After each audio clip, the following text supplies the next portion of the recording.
Please, those at the registration table, can you please hold on for a while we kickstart this meeting very quickly.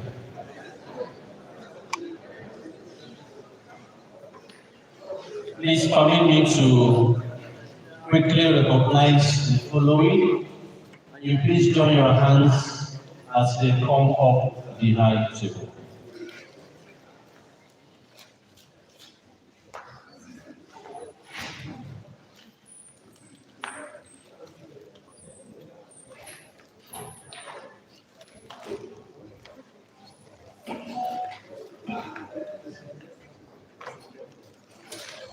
To begin with, we want to sincerely tender our apologies. This conference was not supposed to hold here, but because of the ongoing ASU strike and conference could not be suspended or shifted to another date, we had to get an alternative venue. That's why we are here. So for those who had a mix-up before coming here, we sincerely apologize. We hope that things will take shape as soon as we start. Me to welcome up to the high table the Vice President of this association, Professor Shola Adepoju. Please, can you put your hands together?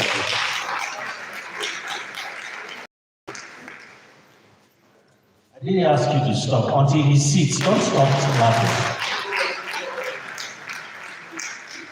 He may not be wearing a physical cap, but he has a cap he's wearing. He's here in his capacity as the Vice President and also standing in for the President of this great association, who couldn't be here on its own.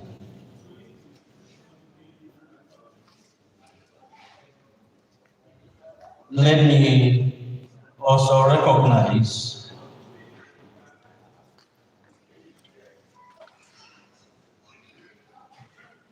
it's my honor to also recognize the presence of the former president of this great association, Professor J.N. Ahmadu.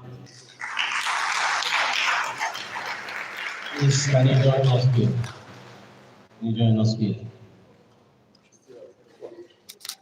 He hasn't come. Okay. The Vice Chancellor of Ahmadu Bello University, Zaria, Professor Ahmadu, is here represented by the Dean Faculty of Agriculture, Professor S.P. Abdul. Please, can you put your hands together for him as he comes? Professor S.P. Abdul is a red cap chief. So please clap for him until he comes and sits.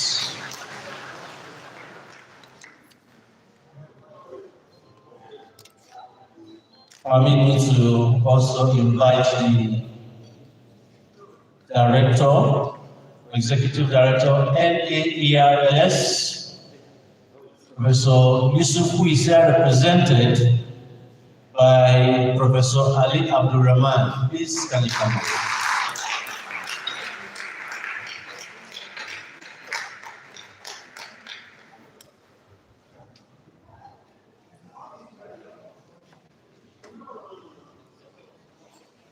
Please help me welcome, I call him one special person, the Vice Chancellor of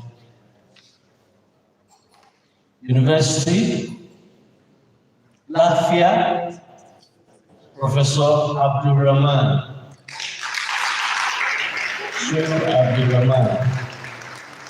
He's one of us who began from here, and he has never stopped being part of us. You're welcome. I thought he would sit near the red cap chief with the white cap chief.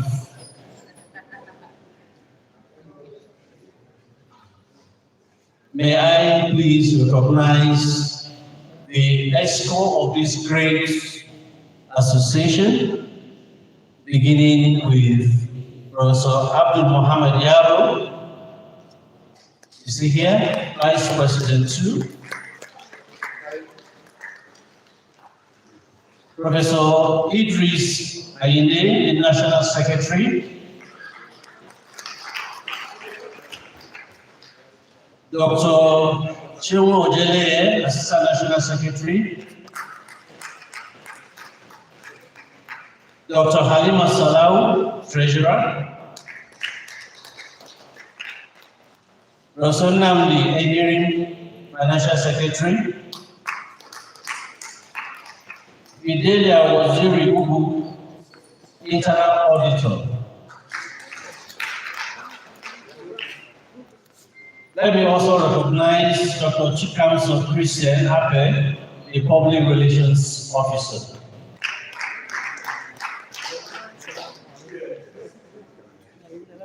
Yeah, please, the ESCO, we are just recognizing you.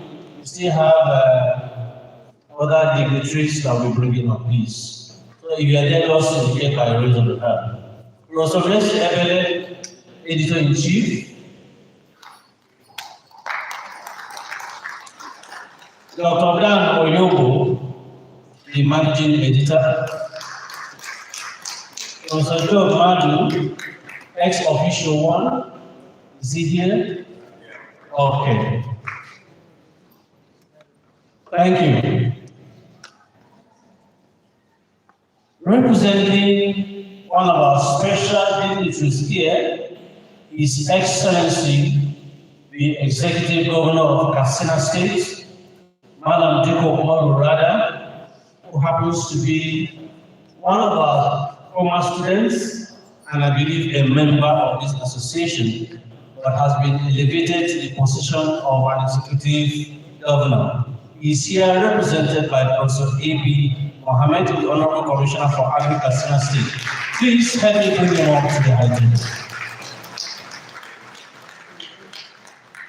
Is that how you plan for your executive governor?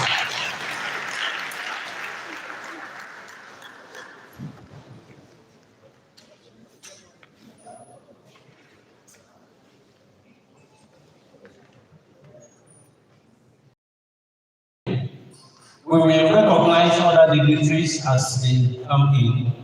Let me recognize all of us. You are all special. Without you, this conference will not hold. So I want to give you a warm welcome. Can you give yourself a round of applause? Thank you for coming.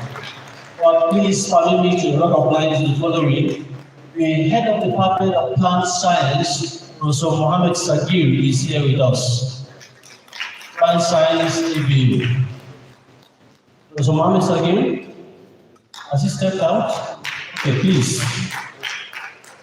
Let me also recognize the presence of the program leader, irrigation research of the Institute for Agricultural Research, Professor Hamza Mani. You're welcome.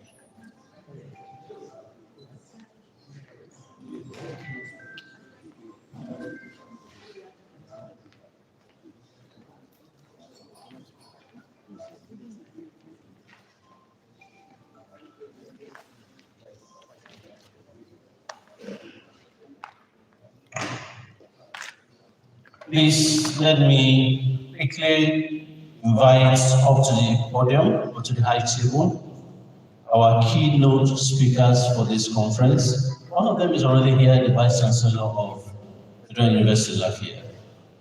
The other keynote speaker, Alhaji Mohammed Abu Ibrahim, Executive Secretary, National Agricultural Development Fund, NAAE of Abuja. Please bring him up here.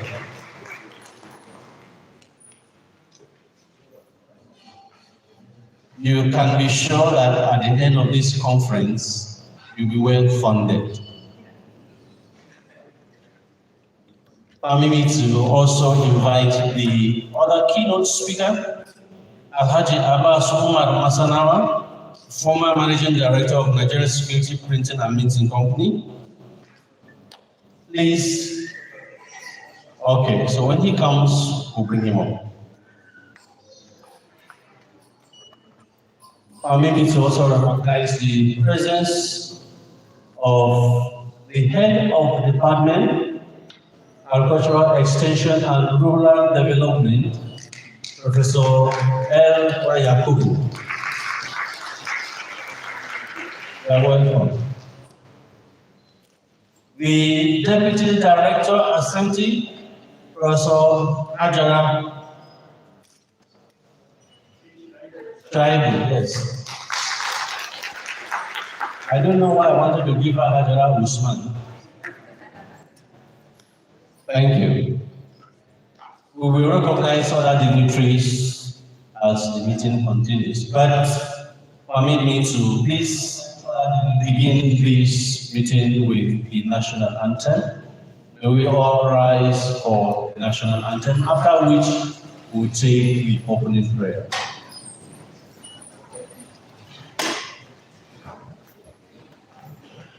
The national anthem.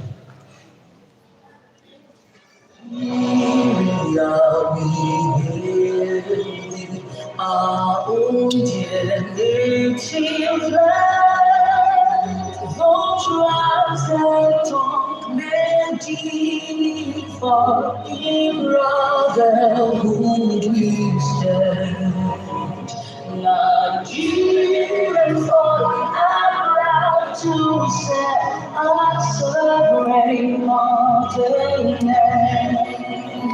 Our flag shall be a symbol that truth and justice reign.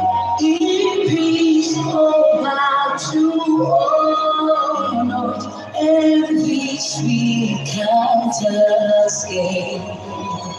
To hang on to our children, our banner without stain. Oh God of all creation, grant these our morning request. Help us when no man is of rest, and so peace and plenty, Nigeria may be blessed.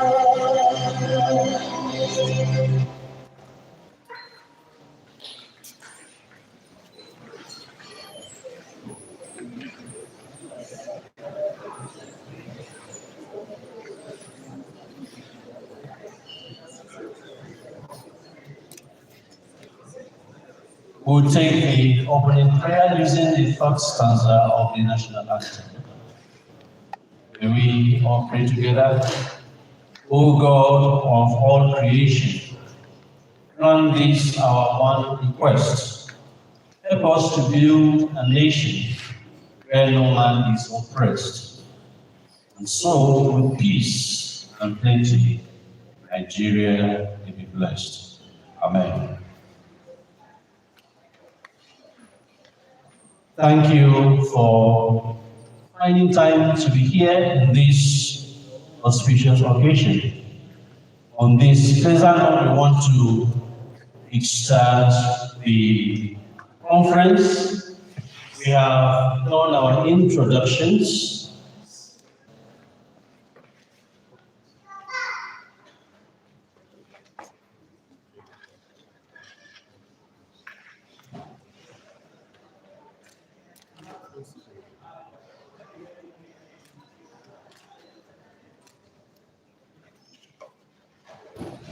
So we start this meeting by please inviting the following. We have some fellows.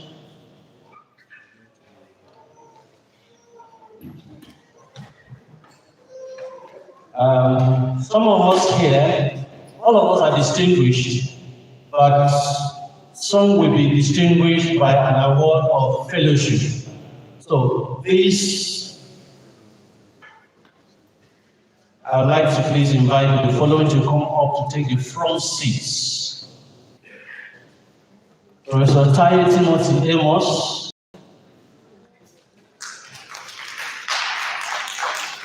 a fellow in the making. Professor Abigail John Jirgi,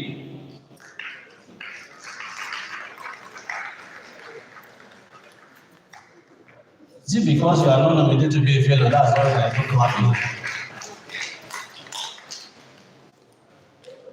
Professor Eric Chiedum Ebo. Is it Ebo or Ebo? Ebo. It's not Udo. Ebo. Thank you. Then we have Professor Edet Joshua Udo. Professor Abdul Salam Zakari.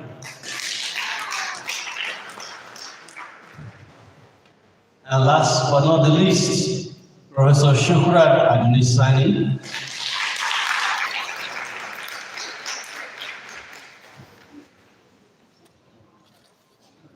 We have 2 female fellows in the making, and I thought we should give them a good round of applause. What you wish for others will come around to you. If you don't clap, when your turn comes, we will not clap for you also.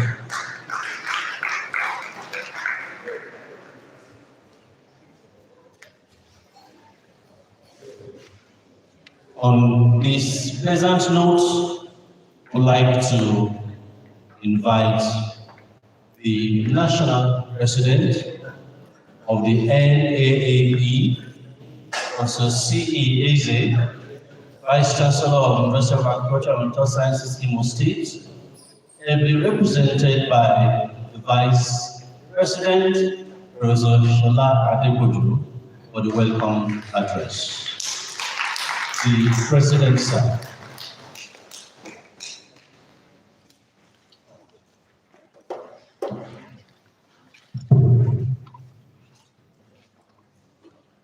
Let me start with the Vice Chancellor, ably represented by the Dean of Faculty of Art. The Vice Chancellor of the University of Lafayette, my brother, Professor Shehu Rahman,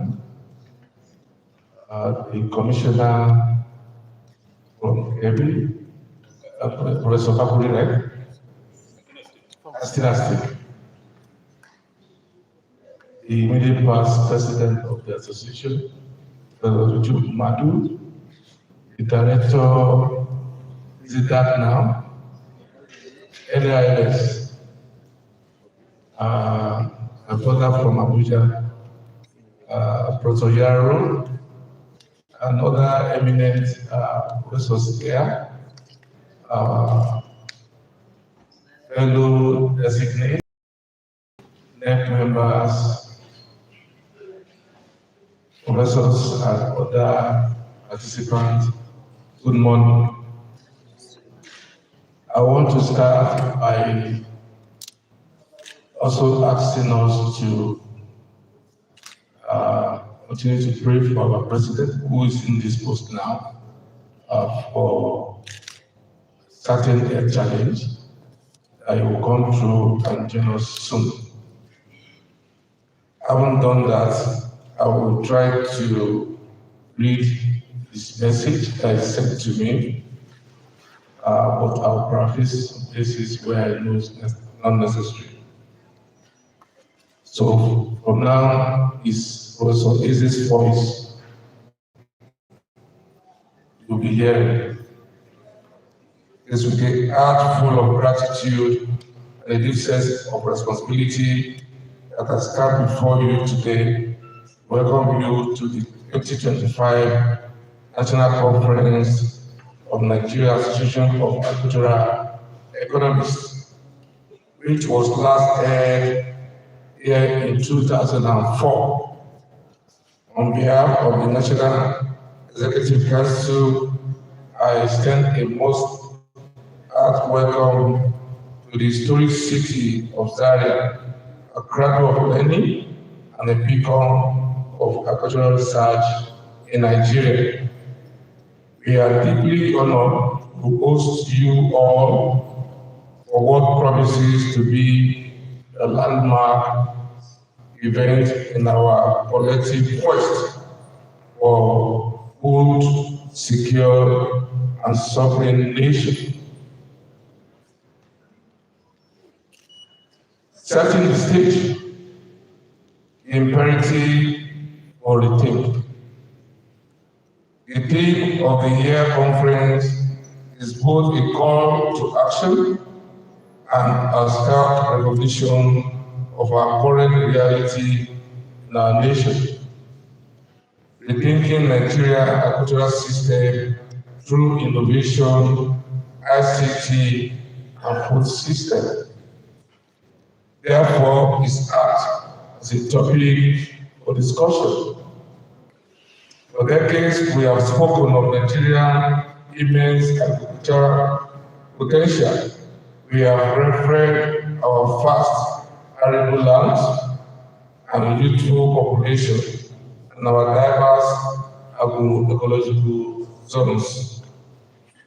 Yes, the gap between potential and our present output remains a central paradox of our national development. We are still grappling with low productivity, post-harvest losses that defy reason, supply chain inefficiency, and a food system that leaves millions vulnerable to price shocks and malnutrition plaguing our nation.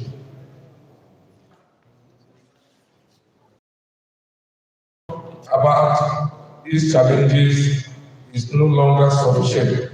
We must, as a team, insist rethink. This means moving beyond operational approaches and enhancing a paradigm shift. It demands that we question old assumptions, dismantle old operations, and forge now integrated pathways.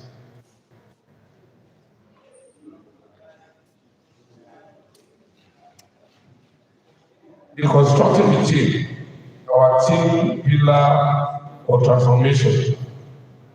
Our team rests on three critical pillars that are interconnected and non-negotiable for our cultural transformation. First, innovation. This goes beyond new seed variety of fertilizer. It's about innovative financing model that de-risk lending for smallholder farmers. It is about innovative policy framework that encourage private sector investment in agro-processing and value addition. It's about innovative extension services that deliver knowledge directly to the farmer's smartphone. We must innovate along the entire agricultural value chain for the supply of healthy food to the populace. Second, ICT. The digital innovation is not coming to agriculture. It is already here. The question is, are we fully on board. Precision agriculture, which use data from satellites and drones to optimize input. It's no longer science fiction.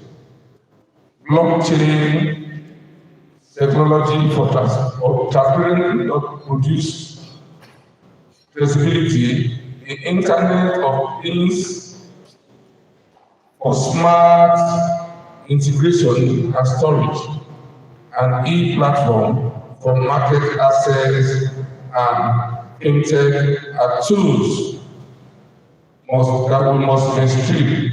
ICT is the great enabler that can leapfrog our system constraints and push our food system into frontiers that were not easily reached in the past.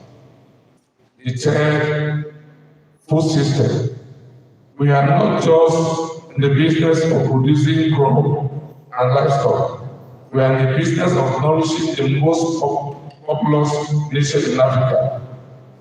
A sustainable food system encompasses everything from the soil to the plate. It considers nutrition, safety, sustainability, inclusivity, and equity. It forces us to ask, how do we produce food that is not only available and affordable, but also healthy and produced in a way that preserves our environment for future generations? A call to collaborative action. The conference is not merely an academic gathering. It is a practical laboratory for ideas that must translate into measurable outcomes.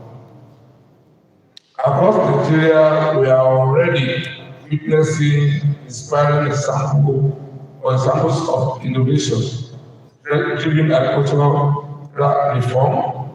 In Kaduna, where we are, Senator Bassani, Farmers First policy has redefined support system for smallholders through increased budgetary allocation, dry season empowerment programs, mechanization, and irrigation partnerships, demonstrating that targeted innovation can lead tangible progress in productivity and food access.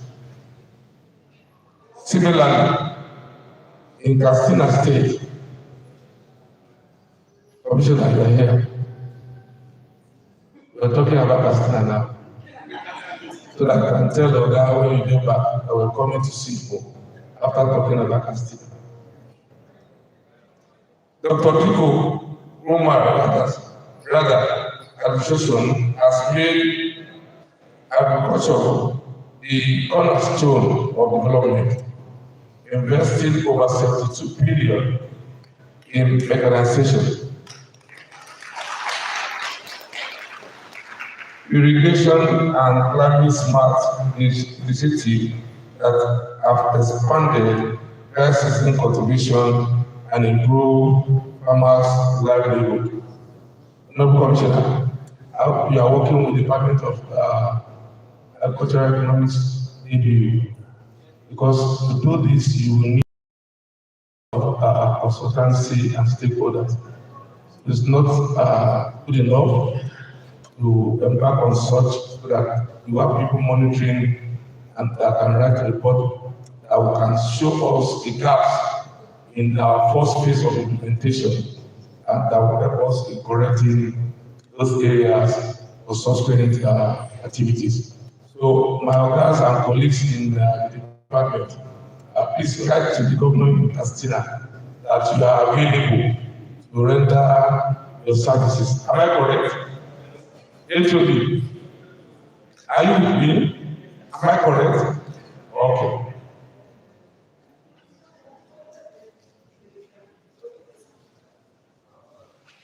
I want to use the opportunity to appreciate the Vice Chancellor who has given us his support to host this.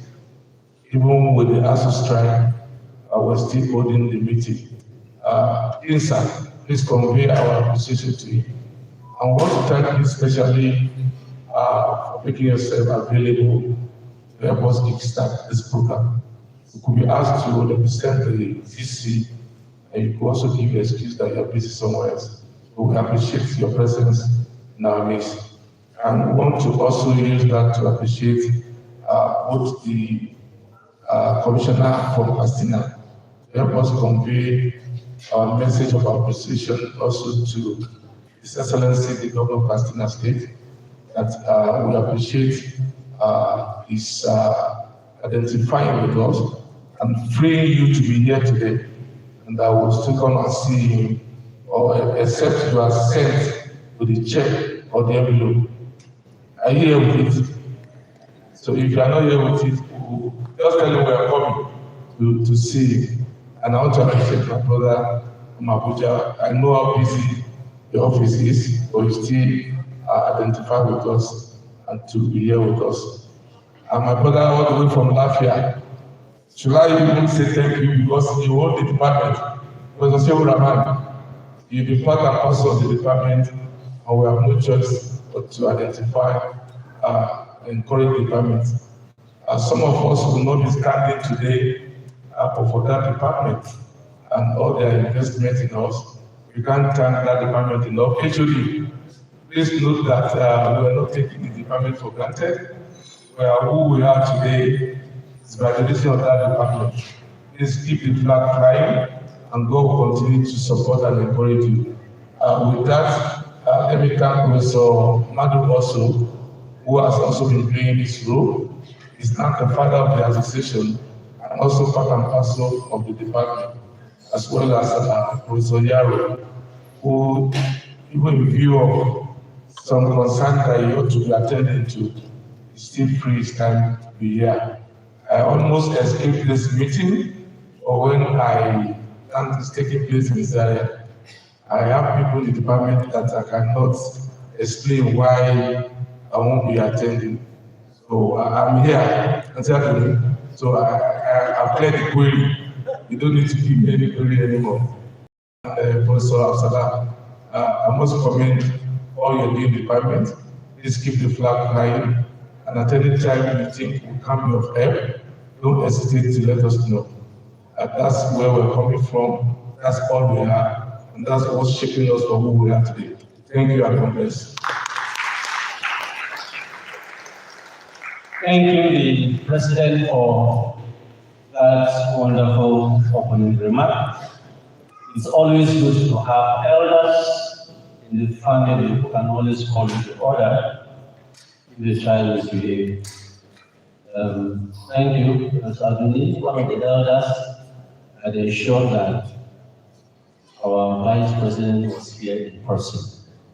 Once again, thank you.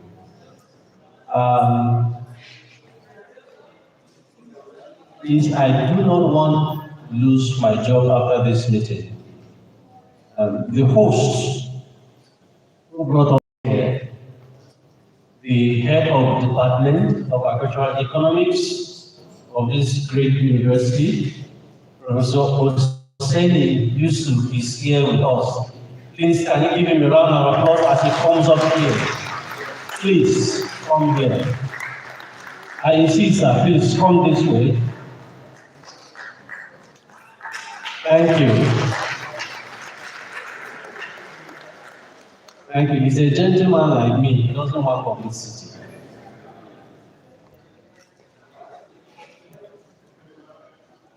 Welcome, sir. Permit me to also recognize other guests that came in all the way from Maiduguri.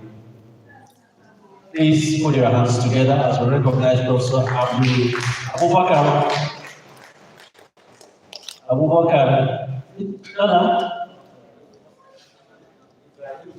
Ibrahim. The writing is not clear here, sorry. Abubakar Ibrahim is the Dean Faculty of Agriculture, UNILAID.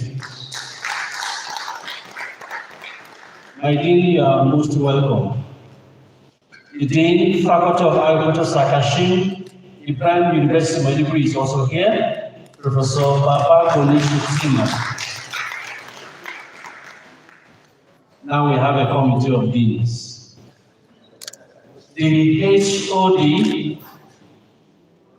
AEG or AGE department, Unimate, Professor Abba Sidi Omar is also here. You are most welcome. The head of department, I'm told, Agricultural Economics, University of Jos. The great Josite is here.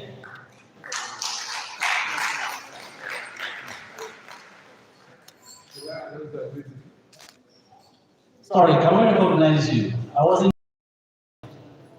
Okay. Professor Charles. Oh, the president is also here. Please, can we wave to the president? Thank you. He's not only here in spirit, he has also joined us physically. Thank you, Mr. President. This shows a mark of commitment. Professor Charles Kawan, you are please most welcome.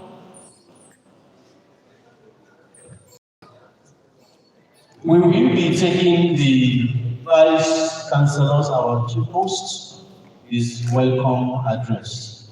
The Vice Chancellor, sir.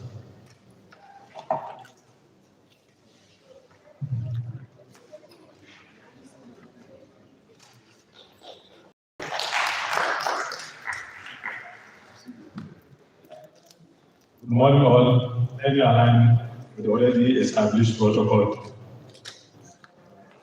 I was asked to present the Vice Chancellor. Very big cap on my head. My small head, I don't know how will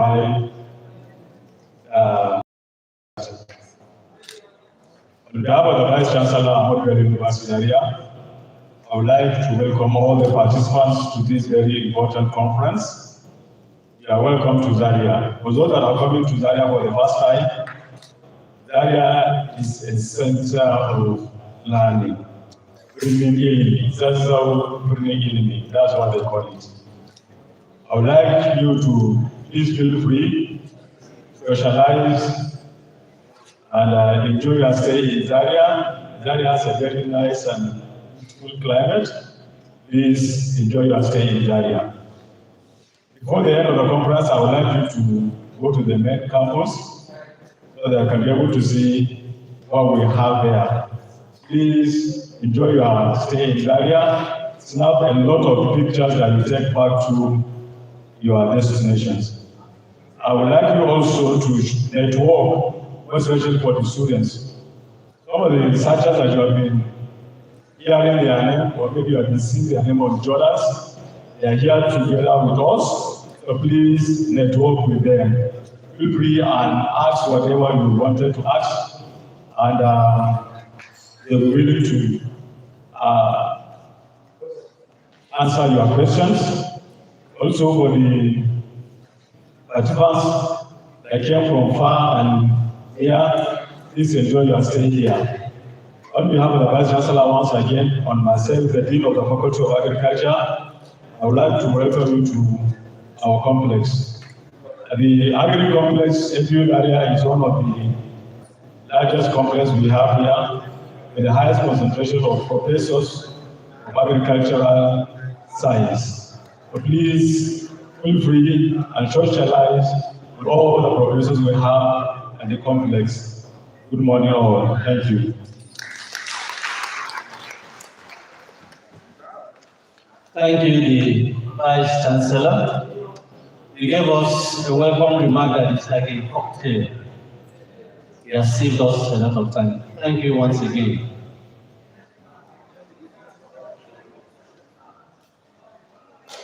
We will be inviting the Executive Governor of Katsina State, His Excellency Dr. Ahmadu. who is ably represented by the Honorable Commissioner of Agriculture, and is here present with us, Professor A.B. Mohammed. Most welcome. Good morning, ladies and gentlemen. Welcome the special guest to this important occasion. I'm here representing my principal, Omar Radha, Executive Governor of Kaduna State. And equally, I'm here as the Commissioner of Agriculture of Kaduna State. And I'm back to my family because I'm Professor of Agricultural Economics, member of the World Association. I can remember I chaired the conference committee in 2015. I had Yaro as my secretary, who was the same association in Kano. And I believe all of you can remember. And we are here in Zaria. I'm back home. I'm not a graduate of Ahmadu Bello University Zaria, but I'm part of the family of Ahmadu Bello University Zaria. This, after examining not less than 8 PhD from Ahmadu Bello University Zaria, it's not less than 5 professors from Ahmadu Bello University Zaria. So I think I'm part of Ahmadu Bello University Zaria. So I'm feeling that I'm back home. And yesterday in the evening, the owner called me, supposed to be in Kaduna. Said, no, I should cut it off and be with you here in Zaria so that I can represent you in this important conference. And I told him the importance of being in Kaduna. He said, no, maybe Zaria is part of me. I did my master's degree at PhD at Ahmadu Bello University Zaria, and I should extend his greeting to his own family. So this I'll take your message back to him. And now that we are in Kaduna, we are trying our possible ways to transform the system. We came in 2023. When we came in, about 24 of our tax for our government are under siege. That means how do we start? Most of the communities are displaced from where they are residing. They are in the urban centers. They are displaced from their farmland. It has affected their livelihood. So the first major challenge is how do we take them back to their respective communities. That is why we formed what we call Community Watch, and we took back most of the community back to their respective communities, and then we assessed the situation on ground. We found out that when Kaduna State was created in 1987, from Kaduna State, we inherited 876 extension workers in the field. Now that we came in 2023, there are only 75 of them, all of them are above 50 years of age. That means a farmer in Kaduna State who is less than 40 years of age not come in contact with any new technology. They are only replicating the old traditional system of farming. You can see the type of challenge that we are facing at that time. So we start thinking, how do you drag it from negative position, even take it to zero, and start improving the system. So we come up with a policy document that we call Future Transformation Agriculture in Kaduna State. And we start with the station workers. And now we try to employ. That time we have constraints. I don't remember at that time, living governors were not able to be salaried. So we look at the local governments, the full of government, and we obtain 752 extension workers. And we train them to post 2 extension workers per hour. We have 361 much. That's the starting point. And now in 2023, we started running the dry season. At that time, the federal government removed the subsidy on fuel, and the price of petrol, diesel, and other commodities went up. And our farmers in the dry season depend on diesel and petrol to be able to power their water pump. So we started introducing the solar water pump, moving the farmers into cluster. 10 farmers will be given 1 solar water pump. When we saw the impact in 2023, we now scale up. Based on the policy document, the first year we are supposed to concentrate input supply, because we are taking the farmers back to their respective communities. The governor is going to guarantee approved purchase of 400,000 bags of fertilizer. For the first time, Kaduna State is scaling from above 100,000 bags to 400,000 bags and distribute to all the farmers in their respective communities. And secondly, we liaise with IATA, we go to improve seed, we go to insecticide herbicide, and get a 50% discount. That was the starting point. And based on the document, the second year we are supposed to move into mechanization. So as we move from the regulatory system for production, a system where our farmers will find it easy to move. That's why we went ahead to procure 400 tractors to full implement and distribute 10 by local government, the 34 local government, and the remaining other 60 are put in different sectors of the state. And secondly, what 4,000 power dealers rely because of insecurity. Most of the farmers have sold out their work goods, and what are they going to do in 2024 when they are going to have to get work goods to be able to operate their respective farms? So, what 4,000 power dealers distribute to the rural communities, and equally for the dry season production, what 4,000 solar water pumps equally distribute to all the farmers within all the areas of the state. Based on the policy document, the third year we are supposed to improve value chain. That's what we are concentrating on. And in the fourth year, we are supposed to start industrializing. We increase the production, which is going to happen to the surplus. That's why, even as of now, we have dedicated 200 hectares of land that are meant for industrial development within the state. And in the state, we have 2 land borders. We have a dry port. It is those that are willing to invest in the state are equally invited. Because we have already signed an agreement with about 8 companies. They have cleared their land. Very soon they will start constructing their companies in that area. Other people are equally invited. And this time around, we're coming back to the Zaria and other institutions. Because we are trying to develop value chain, not only the production. Because states are trying to see how farmers can be able to produce what to feed themselves. What are they going to do with surplus? When they take the surplus, there is need for somebody who will be able to obtain from them. That is why we move in that direction. So at the first, second year now, we are through with the input supply, replicated in 2025, the input supply, complemented with the mechanization.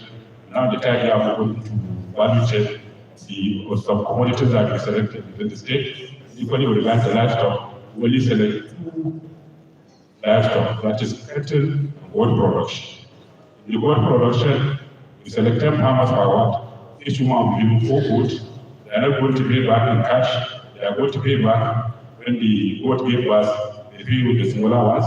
That's why each one of the 361 wards will have 1 big farmer that will be giving 50 goats. There will be a small center. We must have a land of 5 to 7 hectares. So that we will plant grass for you so that they will feed the animals. We have another big center at Ladanawa. We will have 3,000 goats. The artificial intelligence center, a modern abattoir, other farmers can be able to take up. We have started encouraging other individual farmers. We have about 3 of them now. None of them have less than 2 tons of goat in so far. We are trying to transfer it back to individuals to be able to take up of that direction.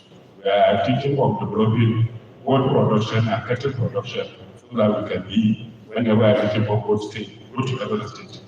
And when it comes to maize, cotton, we are thinking of developing those 2 areas. So when you are looking for maize and cotton, we will tell you that go together. And I try to take almost everything. We will concentrate where we have comparative advantage. That is what we have done. And we are inviting everybody to come on and join the team so that we can be able to develop our system. And I just sent to the governor that the association need assistance. Just waiting for his response. As he responded to me, we are able to communicate with the Duty Association. Thank you very much.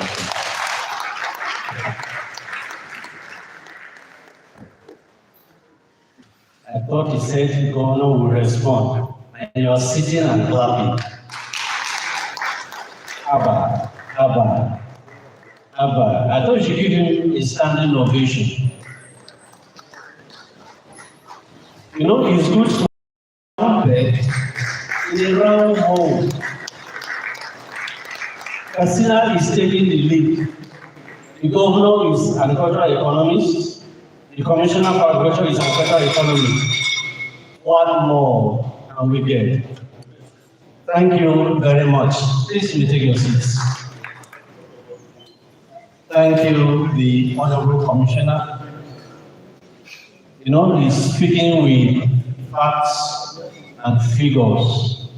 Like we find of, what's the name of that? Arise, we say, empirical facts. Katsina is taking the lead. Other states will key in. We are glad that you are here in person. Thank you for the pieces of information you have shared with us. And he has also said he's looking forward to collaborating with you. So we hope after now, many will prove to his table in the collaboration process. The ABU theater team, are you ready? We'll take a break so that they will give us a small performance. This is part of what ABU does. We don't just do academics, we also entertain, and then we take off all the burden on our heads. The theater troupe, please, if you're here, can you come on? The ABU theater troupe.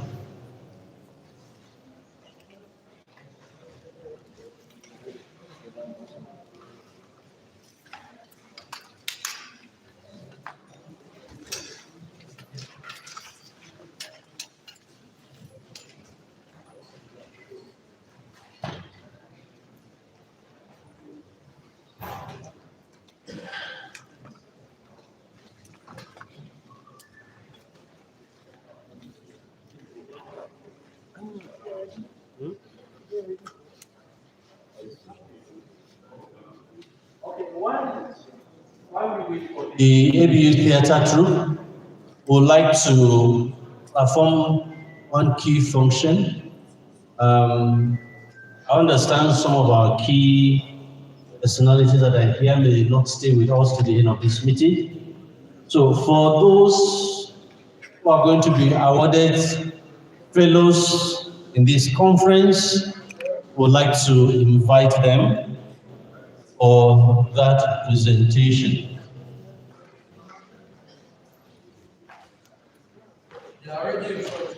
Yes.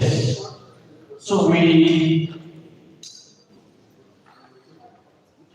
I don't have the list again.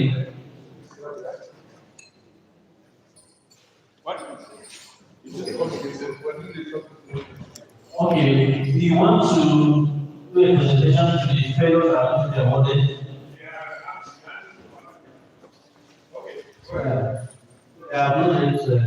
Hold on. So while we wait for them to be taking the award of the fellows,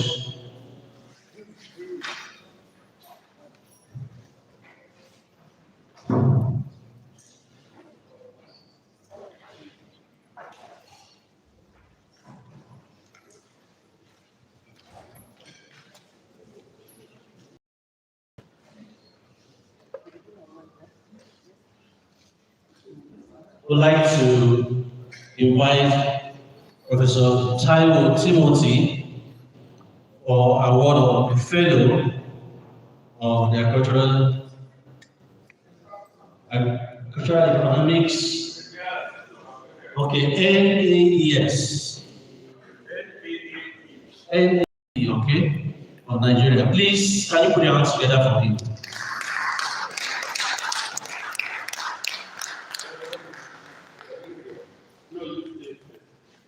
Distinguished Chairman and other dignitaries of the United States, I have the pleasure to present the citation of Professor Taiwo Timothy Amos.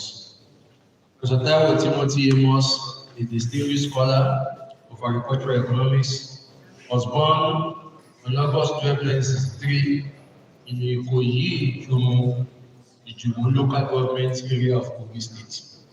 He had a bachelor's degree of science in agricultural economics from the University of Ibadan, 1987, master's degree in 1992, and PhD in agricultural economics, specializing in construction economics from Ahmadu Bello University, Zaria, in 2000. He's overpowered now. Please let us give him a round of applause. His academic career began in 1992 when he joined the Department of Agricultural Economics, ABU, Zaria, as an assistant lecturer, and a decade later in 2002, he transferred his service to the Federal University of Technology, Akure, where he rose through the ladder to attain the rank of professor in October 2009. Professor Amos has made remarkable contributions to academic development and research advancement. He has authored and co-authored more than 70 publications in reputable refereed journals.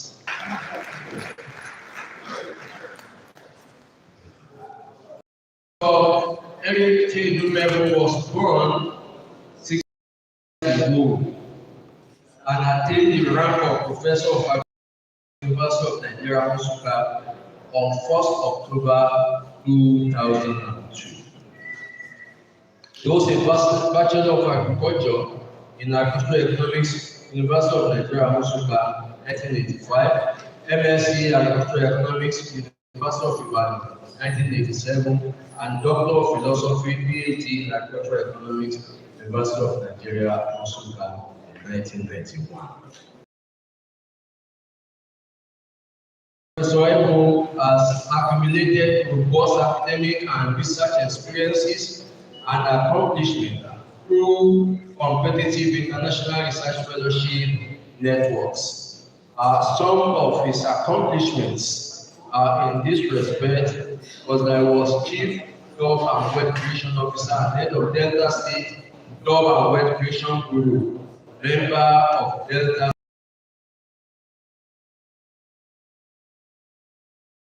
and Head of Research, African Institute for Applied Economics, AIAE, now renamed African Heritage Institution as Heritage from 2003 to 2020. Was pioneer president, Agricultural Policy Research Network under the Austrian Research Institute, Washington, D.C. from 2009 to 2015. Professor Ebo has a track record of high-level scholarship in research, and he has published 7 subject matter books, 89 peer-reviewed journal articles, book chapters, more than 50 research or study projects, and over 65 international and national research field workshops. He has today produced 12 professors of agricultural economics and more than 30 PhDs in agricultural economics and journalism. Professor Ebo is married with children and he enjoys working out in the gymnasium and listening to music. I present most honorably Professor Eric T. Dumebo for the distinguished award of the Fellow of Nigerian Association of Agricultural Economics, FNAAE.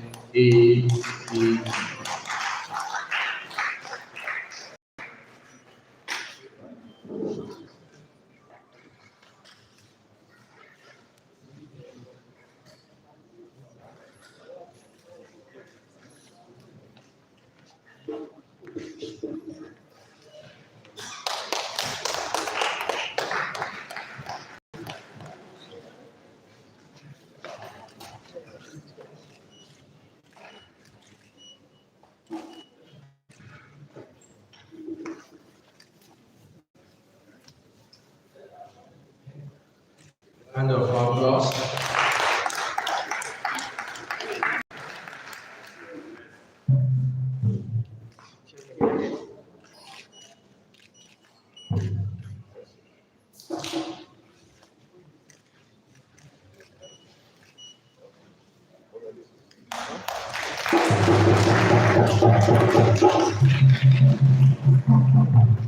Thank you very much.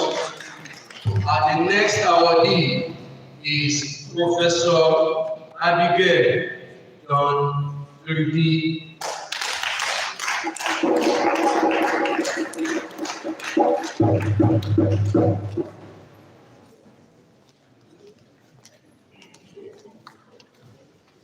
Consider any gender balanced.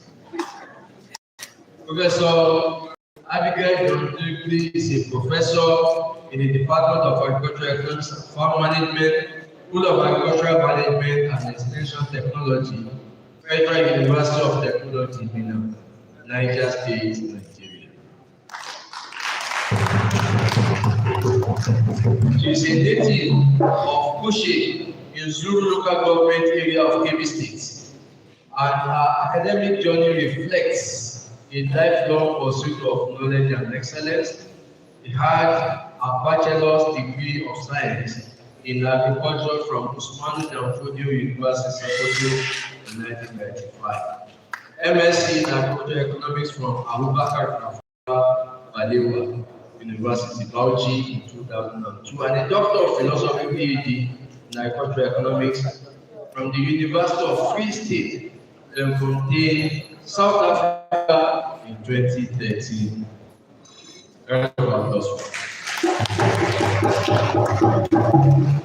She also has a Masters of Arts in Gender Studies from the University of Abuja in 2003.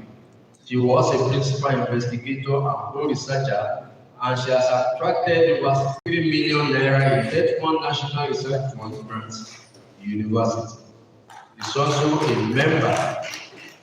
She's also a consultant member of EU/AU Uprise Project Partnership for Resilient, Inclusive, and Safe Food Systems for Everyone. He is a astute professor who has had full authorship and co-authorship of 70 scholarly publications in reputable journals and conference proceedings. Beyond academia, Professor Turugi has rendered invaluable service to the wider community as an external examiner and professorial assessor to several Nigerian universities and as a member of editorial board, including for our own journal, the NAAE journal, the Nigerian Journal of Agricultural Economics. Ladies and gentlemen, I have the honor and privilege in presenting Professor Joypi for the fellowship of the Nigerian National of Agricultural Economics. She is an eminent scholar, a visionary leader, a dedicated teacher, and a consummate consultant, and a beacon of excellence in agriculture.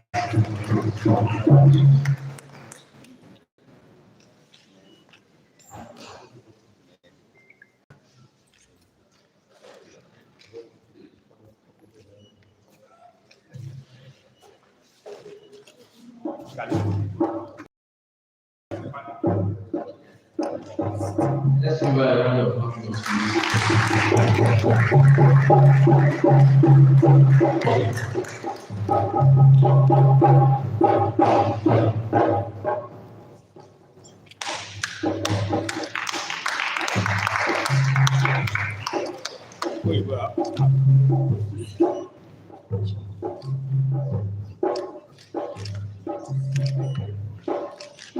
This is the academic journal of the year.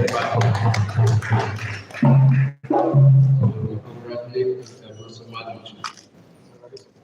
We're going to find Ahmadu. Yes. We will find Professor Ahmadu. That is not coming from me. It's coming from the president, as represented by Professor Esco and everybody. The next awardee is Professor Edet Joshua Udo.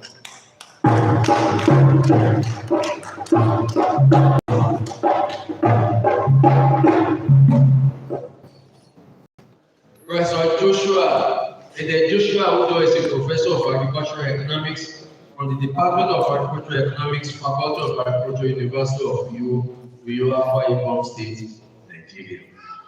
He had PhD in May 2000, MSc General 1997, and PhD August 1994.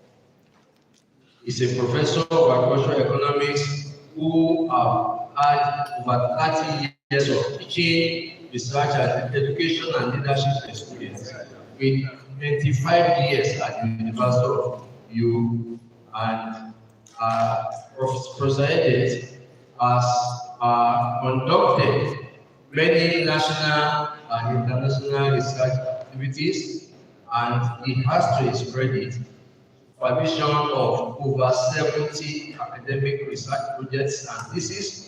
He has authored 9 books and he has contributed in 5 others. He has published over 105 articles in national, international, and peer-reviewed procedures, national, international journals, and peer-reviewed. Specifically, he was a consultant on many national organizations and international organizations. Example include the World Bank, the UNIDO, Shared Federal Development Corporation, ISDBC, and a host of others. Professor Udo has served at the head of the department, the vice dean, faculty of agriculture, director of Center for Skills Acquisition and Rural Development, director of the School of Continuing Education and Professional Studies. He was an astronaut to the core. He was an investment secretary of ASU. And he has served on the 8th Governing Council of the University of Europe and many others. Professor Udo has had a lot of opportunities, too numerous to mention here, but at least he was recently appointed by the President Bola Ahmed Tinubu as a member of the Presidential Livestock Reform Implementation Committee and the success stories of the committee. And I am highly pleased to introduce this man of academic, strong academic credibility, intellectual curiosity, energy, and relentless drive for excellence, which has won him many prestigious prizes and awards. And as academic, Professor Udo, for a distinguished award of Fellow of Nigerian Association of Agricultural Economics, FAEE.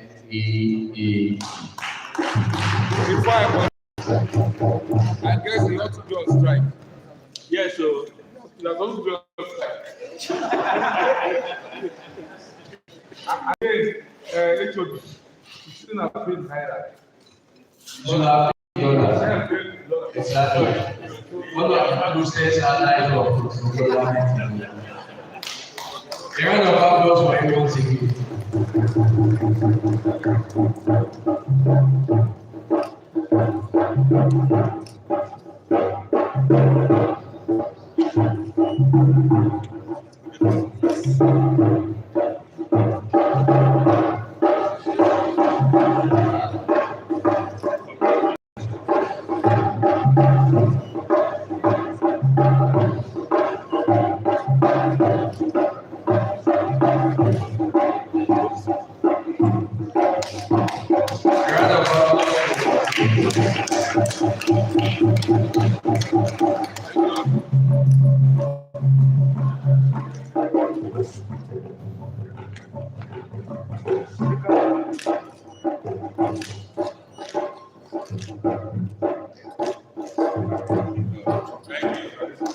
Thank you very much.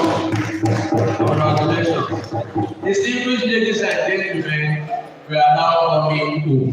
We are now at ABU Zaria. And I have the pleasure to invite Professor Shukrat Aduni, Sonny,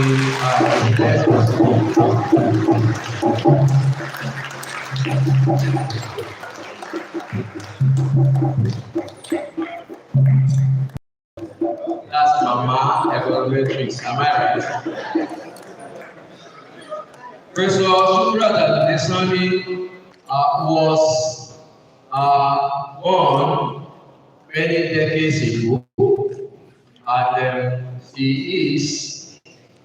had degrees from first Ahmadu Bello University, Zaria, where she had a BSc, MSc, and PhD. So she's a thoroughbred ABU Zaria.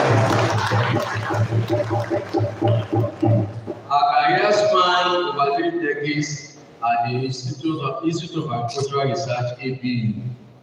Professor Adole is firmly rooted in production and resource economics, and she has deep, vast knowledge and has prolific research portfolios comprising of over 70 seminal publications. And he has consulted as principal investigators and consultants on numerous landmark projects for international bodies, including the FAO, IFPRI, IITA, and the World Bank. As an educated educator, she has guided the academic journey of 39 MSc and 23 PhD students. And she has been imparting knowledge in complex areas like mathematical economics and econometrics. And she was the author of foundational texts, including Handbook of Basic Mathematics for Economics. Professor Adole is a touring academic, and her leadership is equally formidable, having served as head of department and head of Family System Research Program and assistant director at IAE. I therefore have the pleasure to present this exemplar academic inventor for excellence, Professor Shukrat Abdulsani, into the prestigious College of Fellows of NAAE.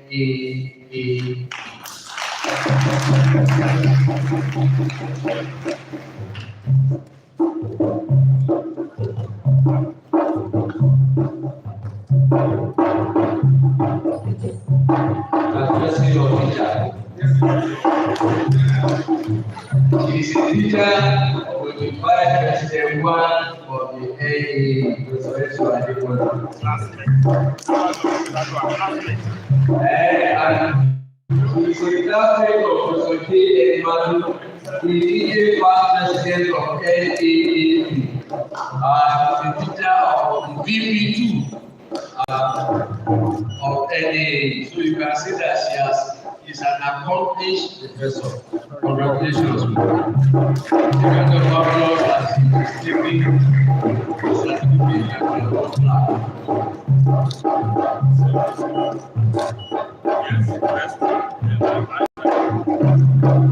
If you want to join us, I'm free. I'm not surprised. I have to be part of the photograph too. Nobody should be able to shout and put me in between. Congratulations, man.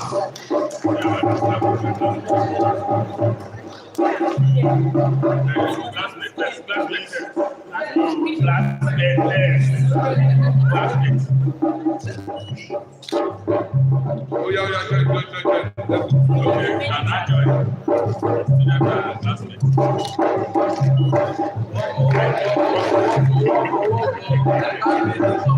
Your hands.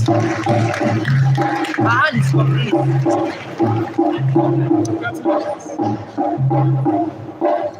The last but not least is Professor Zaria Abdulsalam. So you have been waiting for this day. Now God has called him back. Professor Zaria Ibrahim was born on September 30, 1965 in Kogi State. And he began his educational journey at LSMD Primary School in Ima, where he obtained his first school leaving certificate in 1977. And he proceeded to the government secondary school, Zaria, and CCU level in his passion for mutual development led him to Ahmadu Bello University Zaria, where he had his Bachelor of Agriculture in 1990, MSc Agricultural Economics 1997, PhD in Agricultural Economics in 2004. Thoroughbred in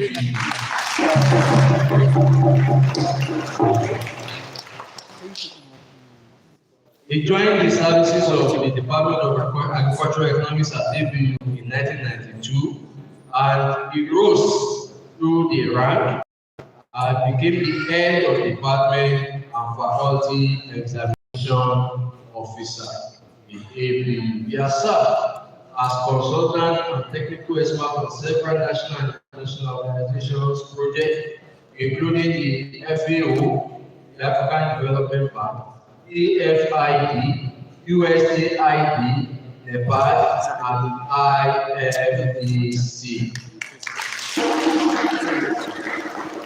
Zaria has authored and promoted numerous peer-reviewed publication technical reports and conference papers that have advanced the frontiers of knowledge. He has supervised over 26 PhDs and 25 MSc students.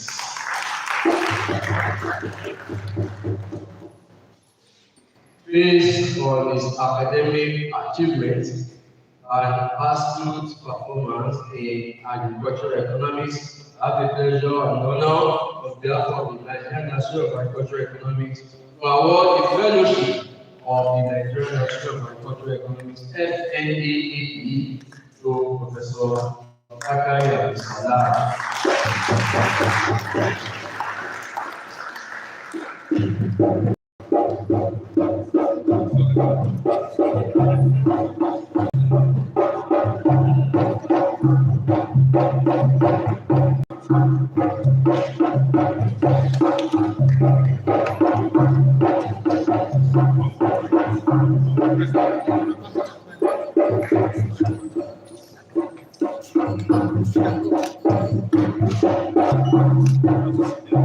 Please, all the other awardees, please come and join Professor Zachary.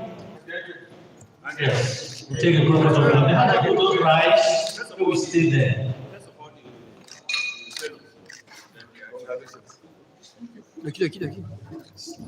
Please come. All the fellows, can you please come forward? Don't come here. Let's invite you. Let's over take this.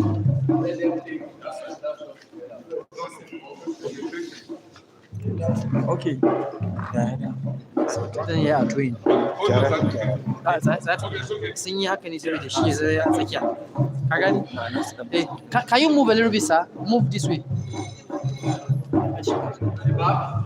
No. Bari shirya. Yes. Mommy, please. Yes, we're waiting for the president. Yayi haka? But you are not displaying your own. You don't have it. It's only they are displaying their own listing. Okay.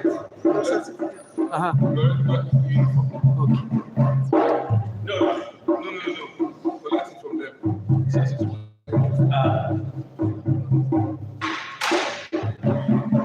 Okay. You are ready? Okay.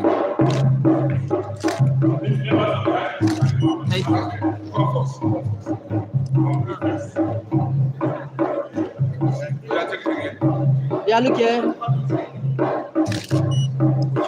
They stand at Inda gurin da space sun zasu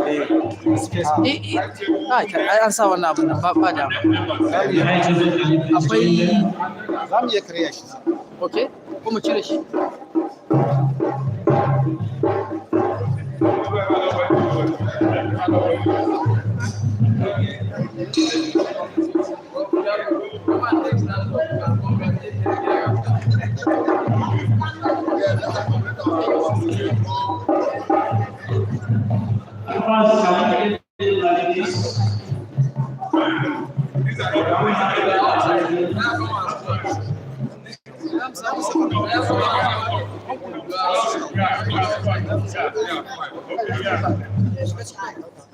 excuse us a little bit, please, with your cameras. Is it okay now? So we'll try. See now? Please, can you move a little bit so that we'll get the shot?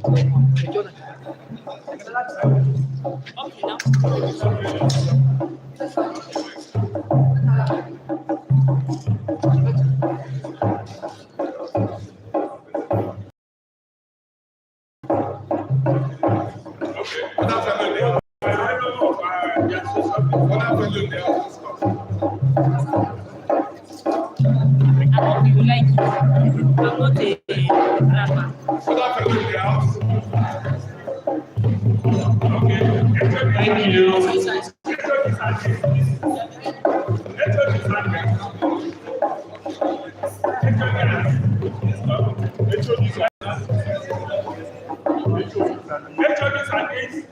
Okay, HODs, please. HODs and provosts, can you join them?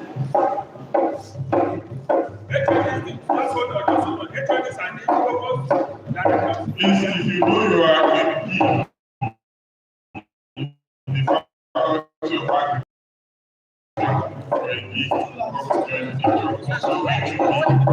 in the faculty of agriculture,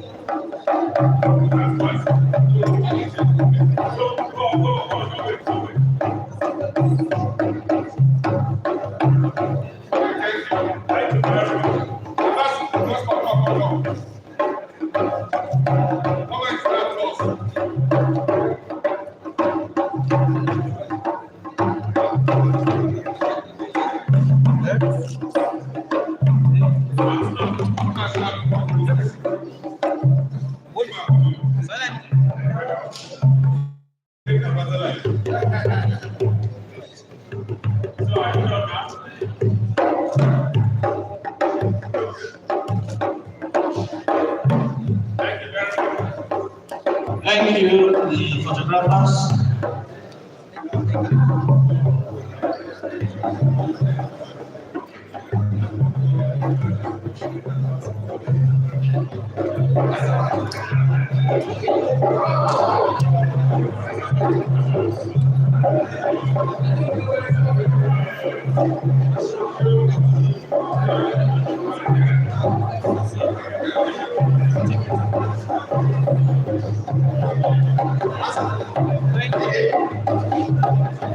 Thank you, ladies and gentlemen.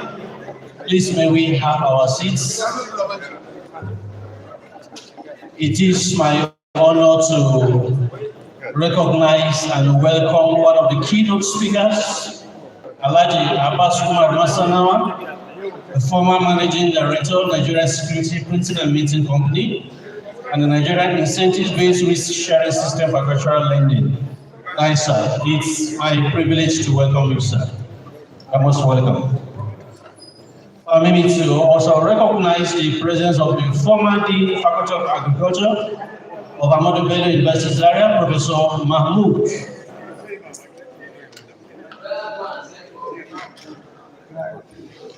Please help me to also welcome the presence of the Assistant Director, Extension Monitoring and Evaluation of IAR Zaria, Professor Ahmadu.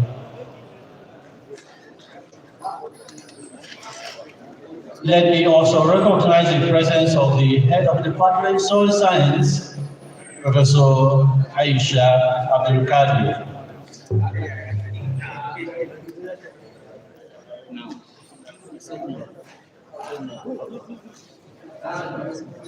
Let me also recognize the presence of the Program Leader Legumes and Oilseeds of IAR, Professor U.L. Aruna.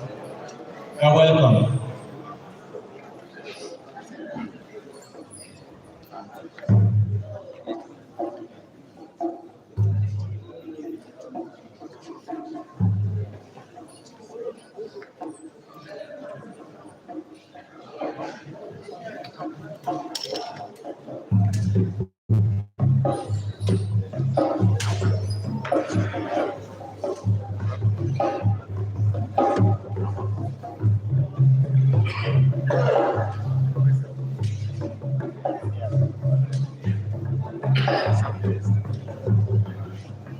Please, we'll be taking some awards shortly, but before then, let's have the ABU Theatre troupe to give us a little performance.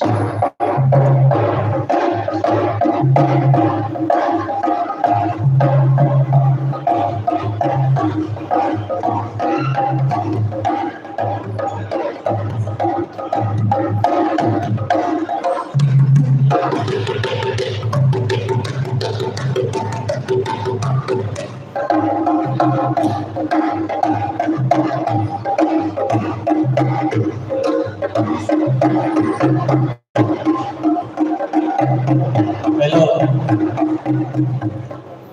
please let me welcome the Provost of the Savannah Forestry, Zaria, Sunday Alamo. You are most welcome. It's just. Oh, thank you, sir.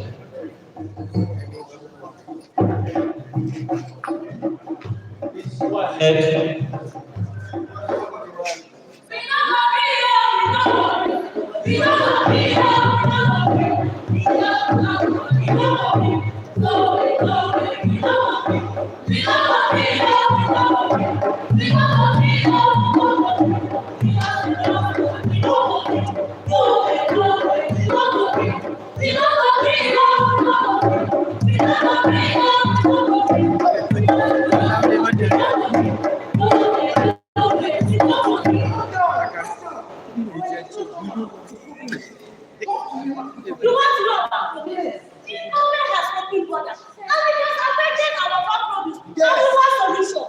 You see, concerning the border, that is not the problem now. Yes, you see, concerning the border, there is a positive side to it, and there's also a negative side to it. Yes, so that we are paying more attention to the negative side, we are forgetting the positive side. Yes, but see, calm down and see the positive side of it.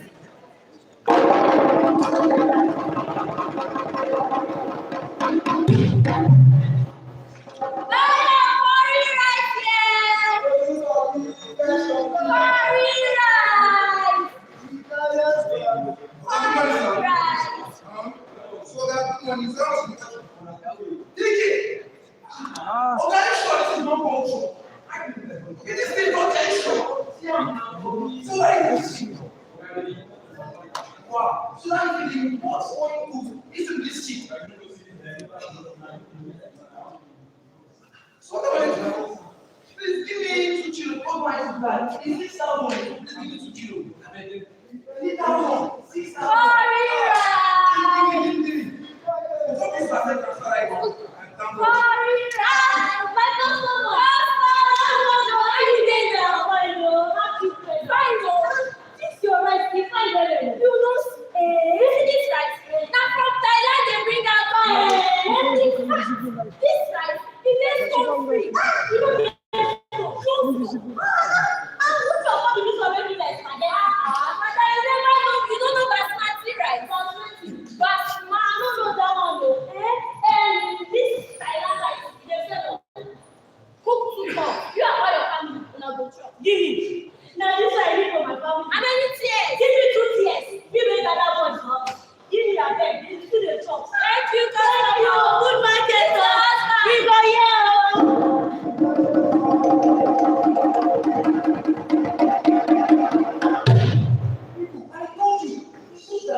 Ghana will come into accumulate in your system and to bring sickness to your health.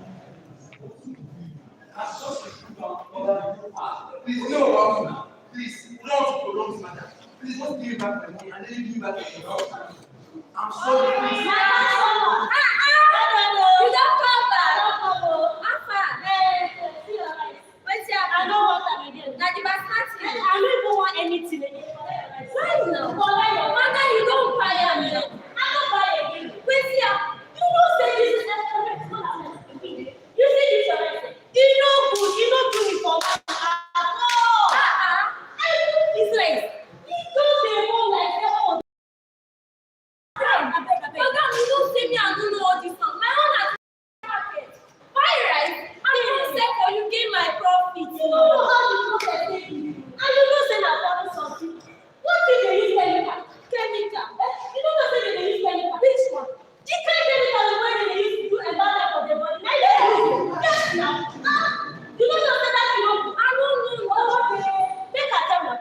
That kind of chemical, even the chopper, it don't go show reaction now. Like, you go just stay inside your body, they enjoy your body. Now, when they plenty, you stay for your body, now that time go show reaction. That time go come and say, now so go one time. Me, you be my mother, you don't pay. I don't want to. Give me, I don't want that. Give me my money. Now that you have showed us your way, we do we have our own. Yes. Our own is since opening border, yes, since opening border, we have been experiencing so many kind of job losses.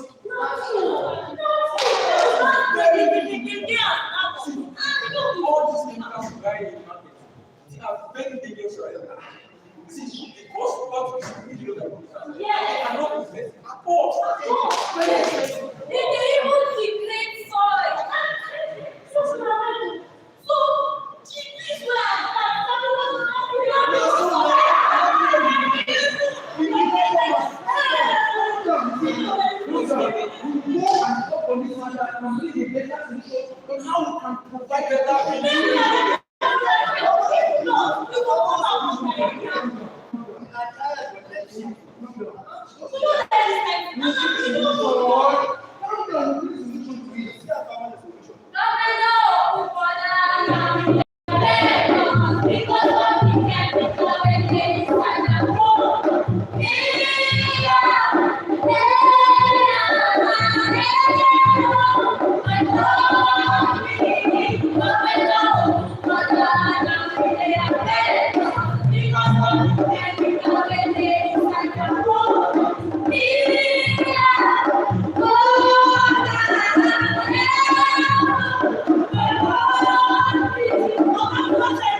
Yes, so we no go agree.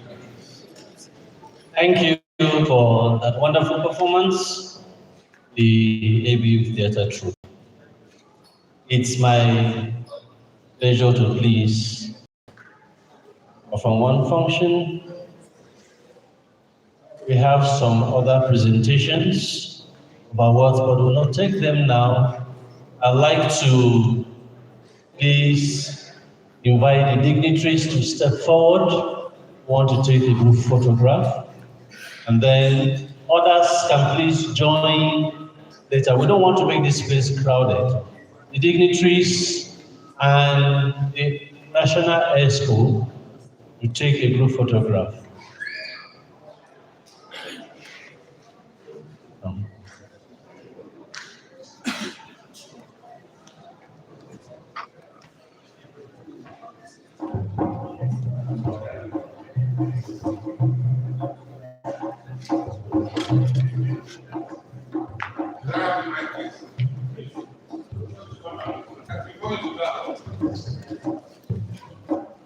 Asina is performing miracles. His Excellency just got across to the commissioner now, and he has supported this association with the sum of 2 million naira. Is that the clap of 2 million naira? police called the governor and said they say they don't want. Is that the clap of 2 million naira?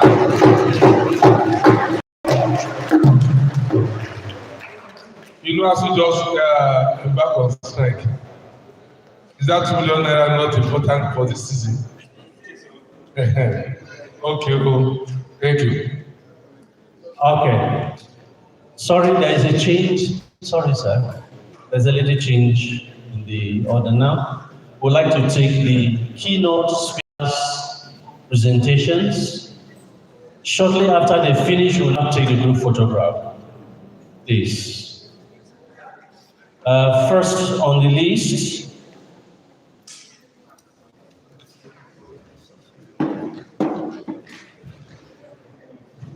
we like to welcome Alhaji Muhammad Abu Ibrahim, the Executive Secretary, NADF, to give us his presentation, Startups and SMEs Driving Agricultural Innovation and Commencing. I thought you would give him a round of applause until he comes to the podium.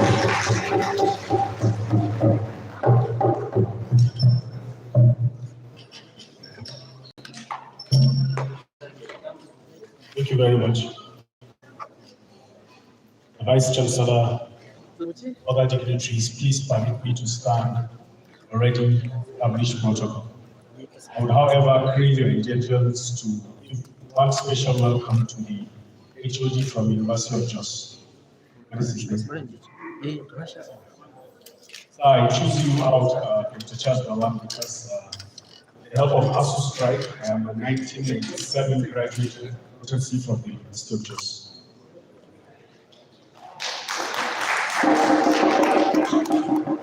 It's an honor to address this gathering of some of Nigeria's finest mind cultural economies. I would like to start by commending the Nigerian Association of Cultural Economists, Ahmadu Bello University Zaria, for sustaining this platform that continues to shape the thinking and practice of agriculture in Nigeria and beyond. The theme of this 25th annual conference, Nigerian Agricultural Systems through Innovation, ICT, and Food Systems, will not be more honest. We are living through an era where data, innovation, and technology have become a lifeline of the agricultural transformation. Countries that recognize this truth are advancing rapidly.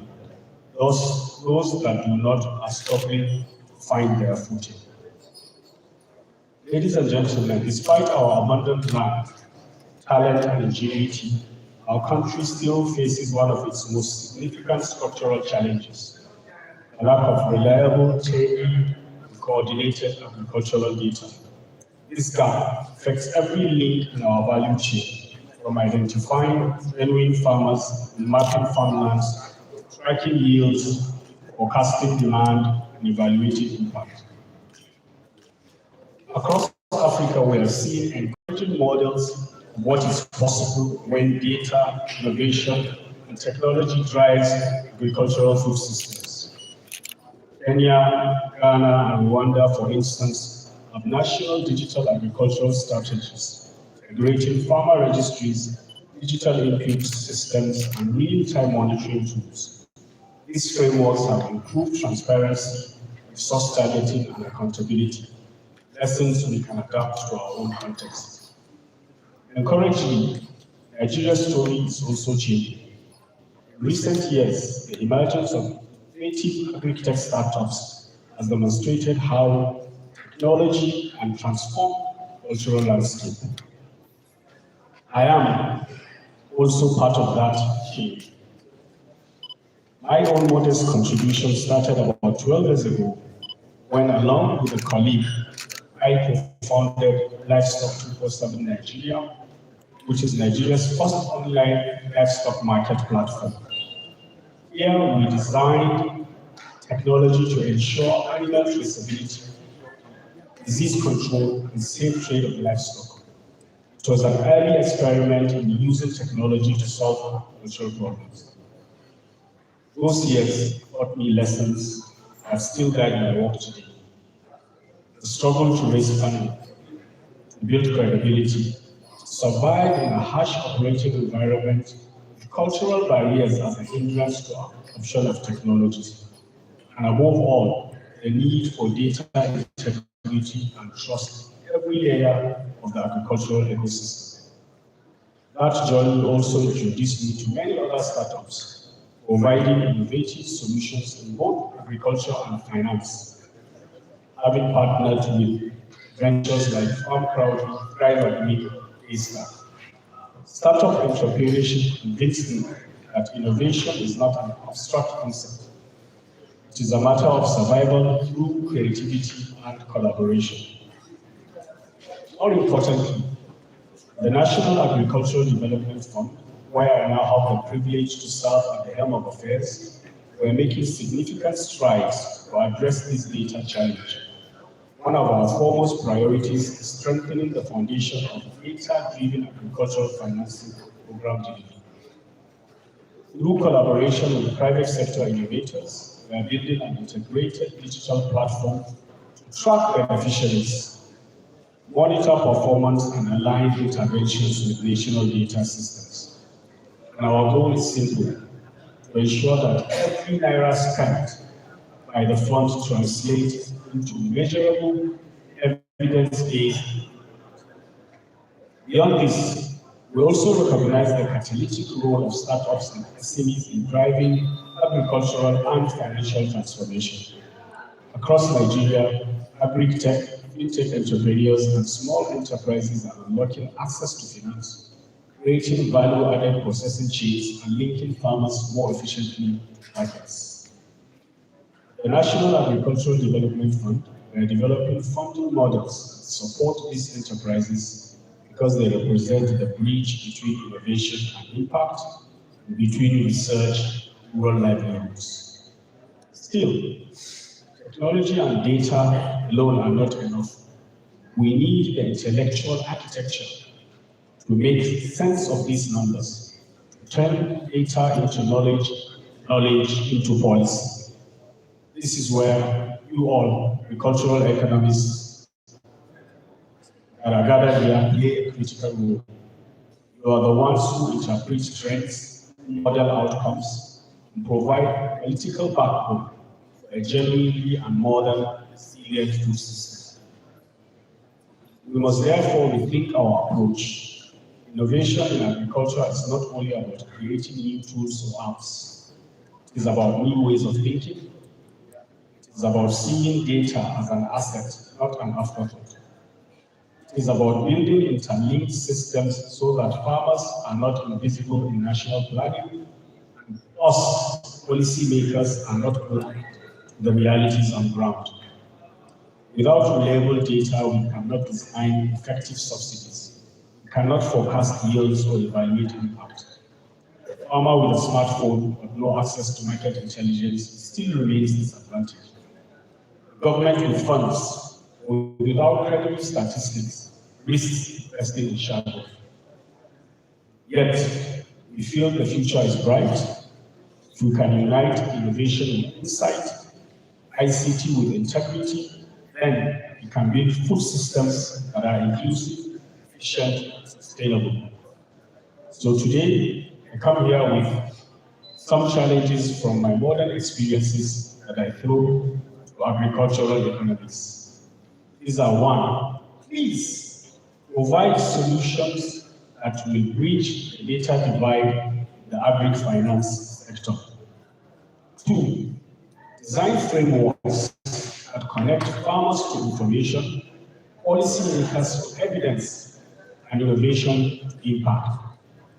And three, identify and mitigate socio-economic barriers that hinder adoption of these innovative technologies.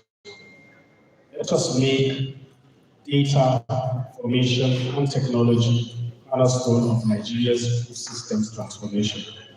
If we succeed, we will not only feed our nation, the world with a new narrative where agriculture is intelligent, is digital, also driven by knowledge.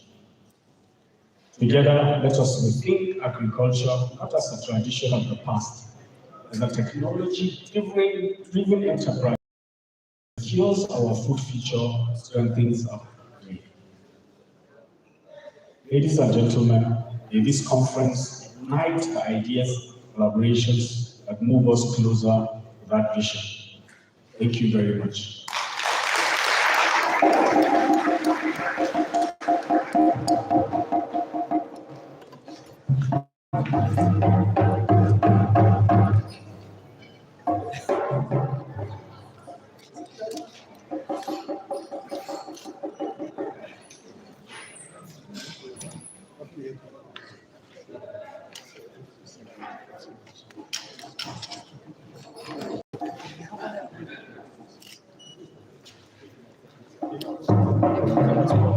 Okay, so let me invite Vice Chancellor University Afia for his own presentation. While it's coming, please permit me to recognize the presence of one of the traditional leaders of this community, the district head of Basawa, under whose constituency we are having this meeting, represented by the Sarkin Samaru, Raji Dauda Abubakar.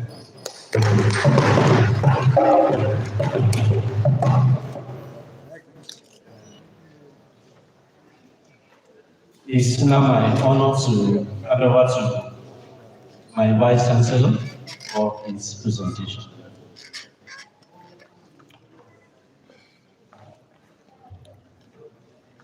The President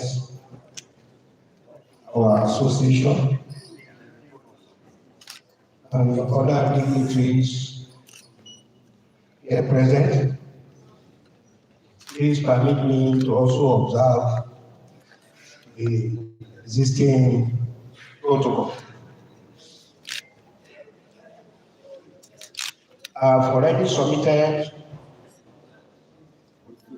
the slides and the PowerPoint for this presentation to the local organizing committee so that everybody can have the detailed information in this presentation. But for this purpose, in the keynote presentation, I'm going to highlight just few information that are very important for us, just to save time, so that the audience can get the details from the slides submitted. The PowerPoint submitted contains 68 slides.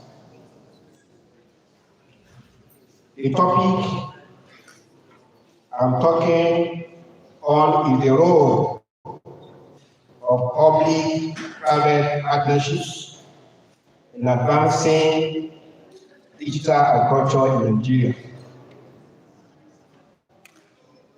Let me call attention of distinguished colleagues and fellow agricultural economists and guests.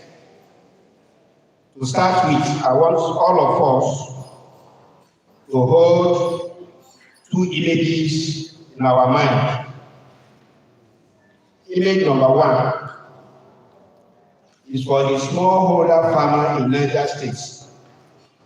He walks 2 kilometers to get a weak mobile signal to check a maize price on a platform she doesn't fully trust.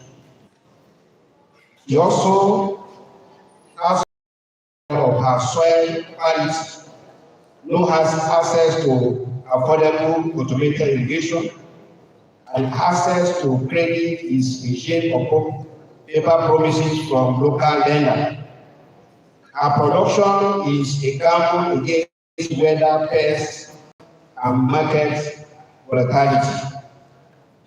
The second image is for a farmer who is well connected in a developed agri-economy, having also satellite data direct to automated tractor on his field. Soil sensors trigger precision irrigation and fertilizer application. and his entire harvest is pre-sold weeks in advance on a digital marketplace linked to his e-wallet, which also holds his digital insurance policy against drought. The difference between the two images is not just technology. It is a chasm of coordination and investment and institutional support. The central challenge here for us is not a technological one, but it is institutional and coordination failure. We have public sector bringing with policy vision, and we also have a vibrant private sector buzzing with innovative solutions, but often operating in silos. The smallholder farmers, who is also the backbone of our system, remain trapped between these two worlds, unable to access full suite of technologies that constitute a genuinely transformative digital ecosystem.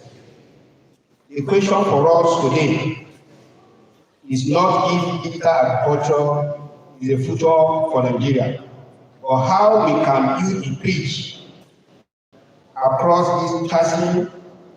My view here is that this bridge cannot be built by public or private sector alone.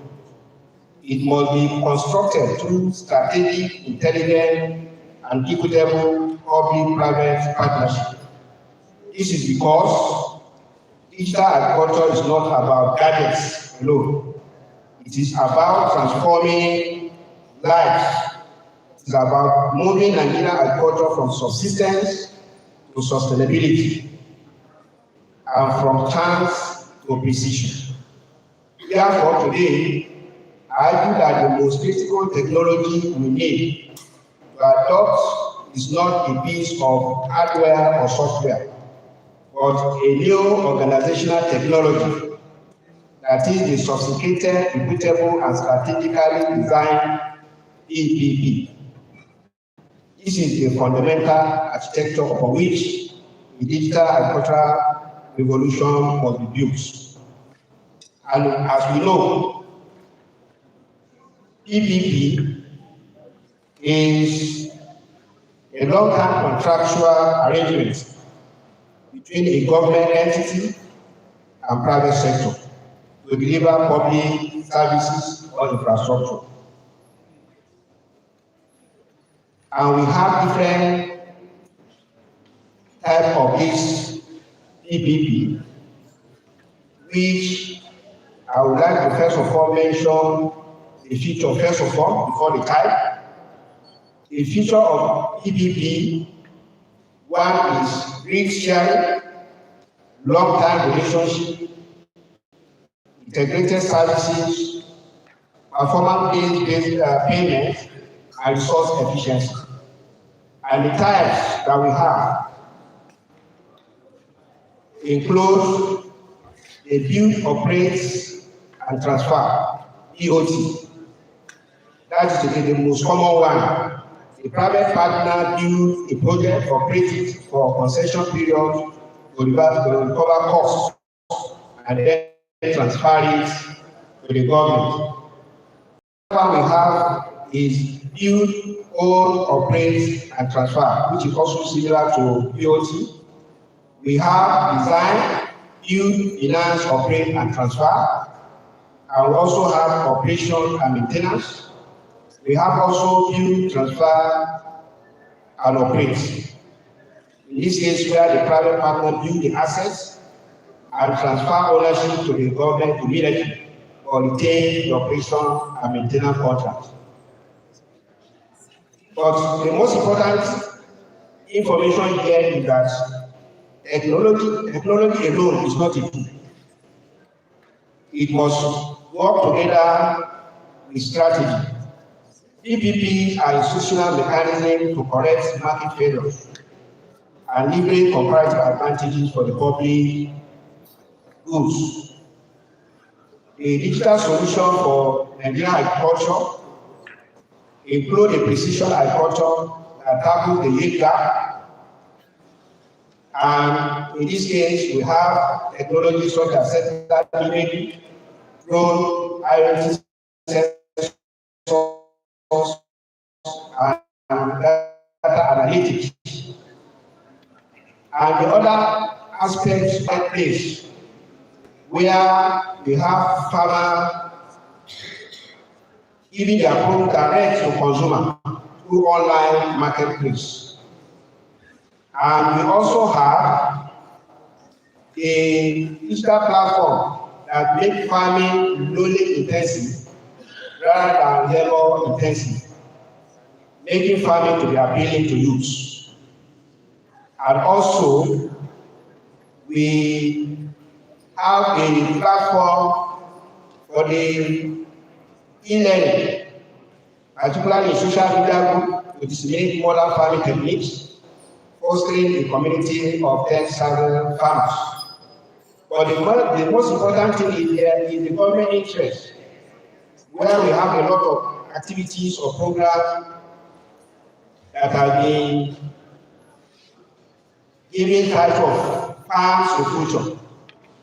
And it is this farm to future that the role of PPP in advancing digital agriculture can come in. And how will PPP play this role? It is through infrastructure development, through data and knowledge ecosystem, through financing and risk sharing, and through capacity building, where extension agent farmers require training to use digital tools. And a lot of capacity building are being designed, at least for various categories of farmers, based on age and even gender. And all these supposed to focus on the digital agriculture strategy. We have the other aspect of security support and regulation.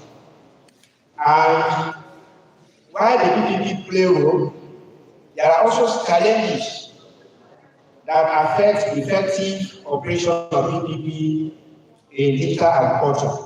Some of these challenges include infrastructure gap, institutional weakness, trust deficits, digital exclusion, regulatory uncertainty, and affordability. But then, what should be our recommendation if we want to advance digital agriculture in Nigeria?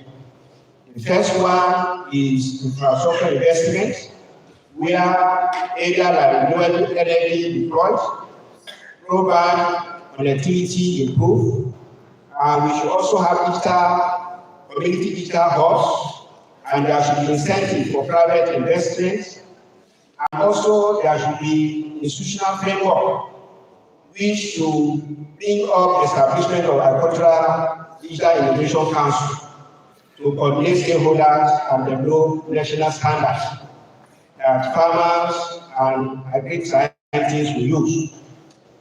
And again, we as the agriculturists, what should be our role? That is agricultural economy, particularly in Nigeria. And this is now talking about us sitting here today. The Nigerian agricultural economics, the fusion of public purpose and private efficiency is the most potent catalyst we have. So let us apply our economic rigor to design this partnership with vision, foresight, and prevailing commitment for the smallholder. Dear colleagues, the path forward is clear or complex. It requires us to be not just economic but architect of new market institutions. I therefore conclude with a direct call for action of our association that the future of Nigerian agriculture is digital, but only if it is inclusive and collaborative. PPP are not the slogan, they are the scaffolding of this transformation. If we get it right, the Nigerian farmer will no longer farm with uncertainty but with precision. They will no longer sell at loss or with bargaining power, and they will no longer be excluded from finance or fully integrated in the digital economy. The message is now clear that by integrating in DPP, Nigeria can lead Africa digital agricultural revolution. Therefore, let us be an architecture of prosperity that is both digitally sophisticated but deeply human. Thank you, long live NAAE, and long live Nigeria. Thank you very much.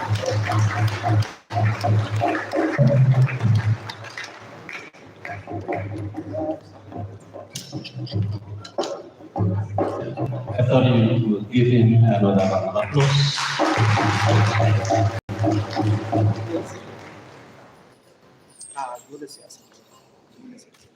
A few take-home messages for the farmers for whom this conference meant to address.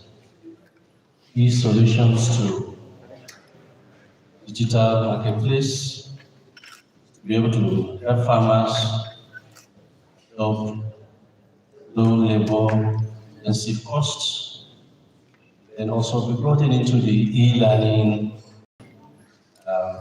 facility at all levels.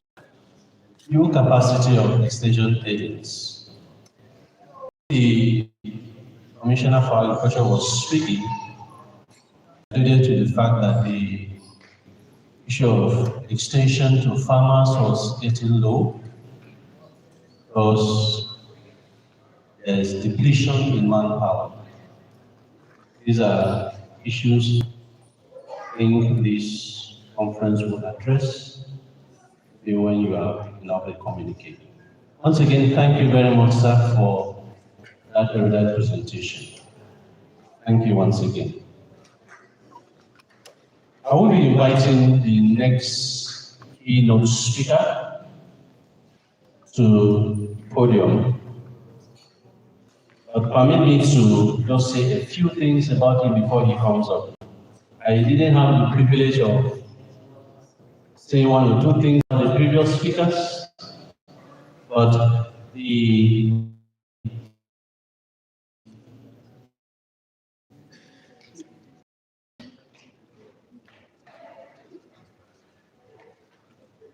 so we will be taking their citations afterward, but just permit me to quickly say one or two things about the next speaker. I just did a little background check and I saw that he's the first among firsts. In secondary school, he topped his class. In university, during his first degree, he topped his class. He's been awarded the Officer of the Niger, OON. He has an MBA. He has also held several positions in the last administration. So he will be speaking to us from the vantage position of the experiences he has garnered over the years. No wonder the topic he'll be speaking on has to do with accessing entrepreneurship in digital innovation in Nigerian food systems. It is my pleasure to invite Alhaji Ahmadu Masanawa, the former Managing Director of the NSPMC and NISA. Please, can you put your hand on?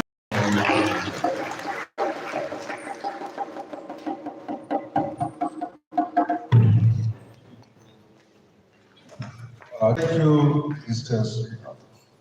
The Vice Chancellor of Zaria, ably represented by the Dean of Education, Professor Ahmadu, the Assistant Governor represented by the Commissioner of Agriculture, Professor Akori, Executive Secretary, Nigerian Agricultural Development Fund, Ahmadu Ibrahim, my brother, my friend, the Vice Chancellor of the University of Latvia, Professor Rahman, my friend and my classmates, Vice President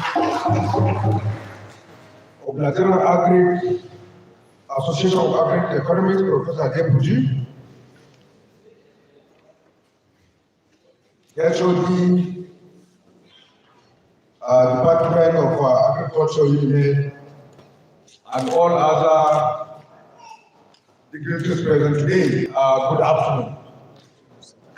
Let me start by saying that I know ASU has started strike.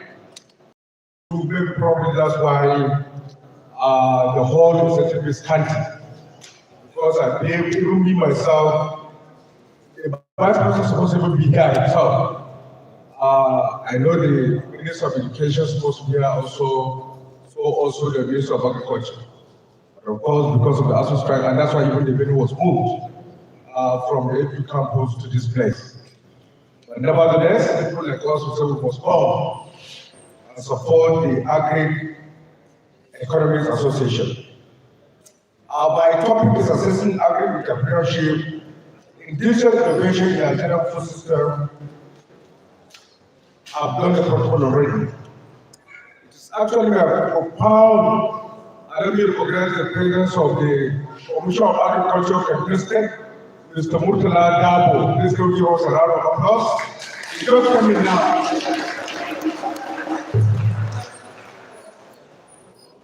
Please, can you come forward?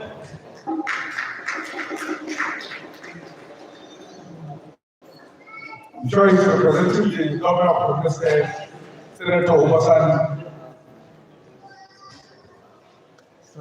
Thank you very much. It is my profound honor to address the 25th annual conference of the Nigerian Association of Agri-Economics, hosted in the Zaria, distinguished center of agriculture running. The theme of this conference, of course, is rethinking the Nigerian agricultural system through innovation, ICT and food system. It's not only timely, but an urgent call to action for our dear nation, Nigeria. Of course, the Nigerian agriculture sector is a paradox.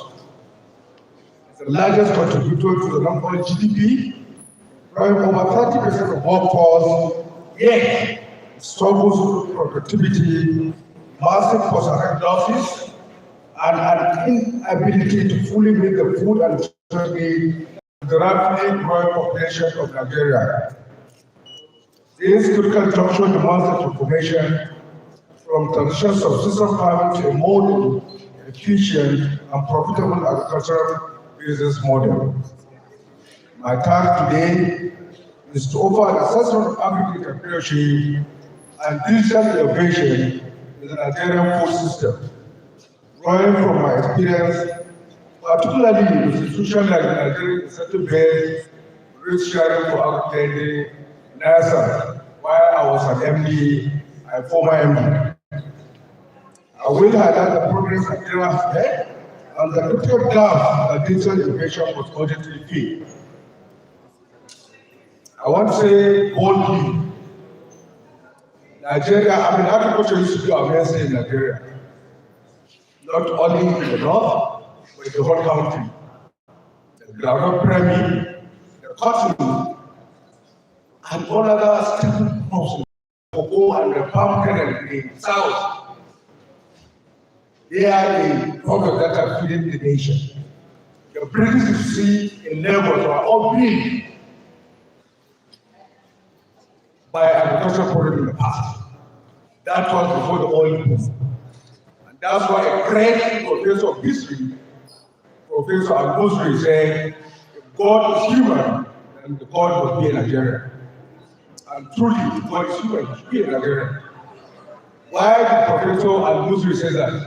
He says so because God has endowed Nigeria with uncountable blessings we never think of. Talking about the population, we are a population of almost 150 million people now. Talking about even the demographic of our population, we have the youthful, one of the most youthful population in the whole of the world.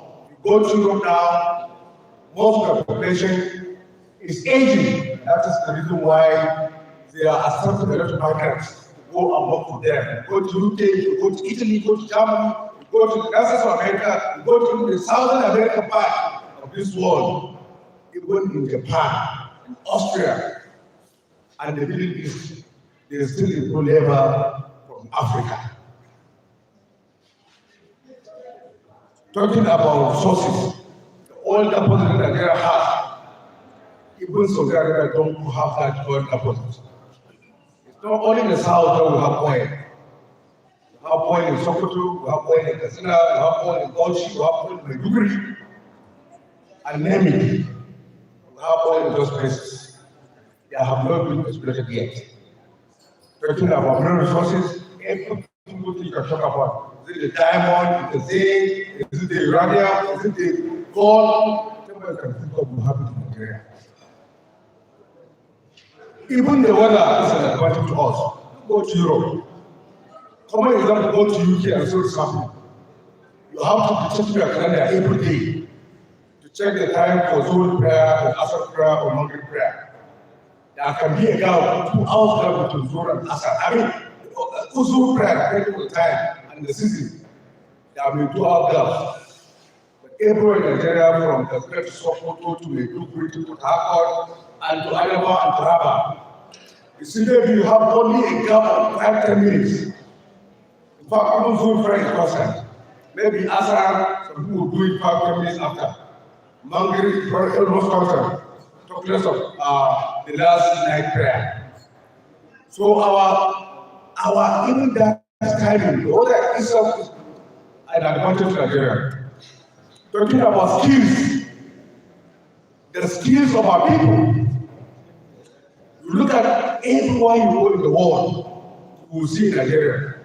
Go to UK, go to the hospital, you see the doctors, you see the nurses, they are Nigerians. Go to the United of America, you see the doctors, you see those skilled labor, ICT gurus, they are all from Nigeria. Even China imports people from Nigeria.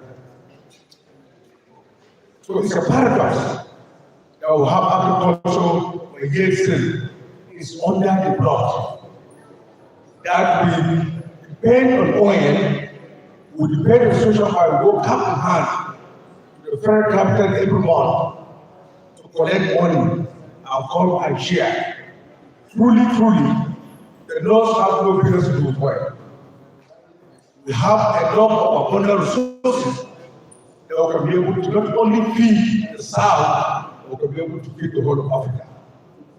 So by extending to the academicians today, policymakers and professors, that we need to think, we need to reboot truly what tech agriculture level is supposed to be. I will highlight the progress that Zaria have made and the critical gap that digital education was urgently filled. Now, the term agripreneur signifies a paradigm shift, moving agriculture from a subsistence activity to a profit-driven enterprise.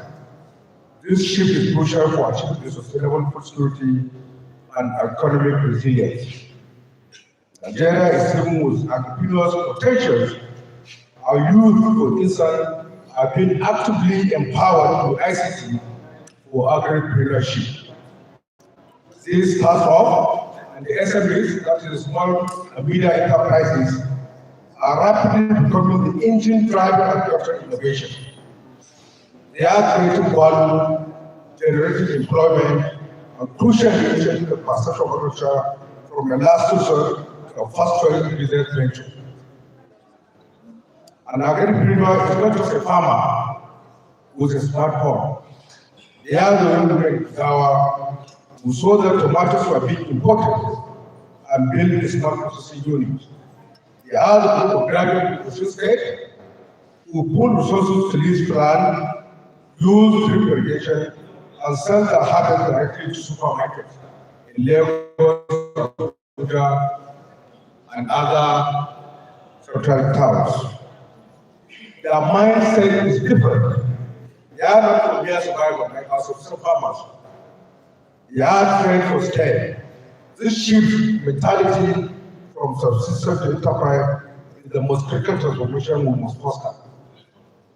But idea alone is not enough. This is why the key comes, the second key comes, which is the digital innovation, which is the great enabler, the price multiplier that propels small business into scalable enterprise. From my time in ISA, Nigerian Institute-based sharing for urban learning, I saw this firsthand.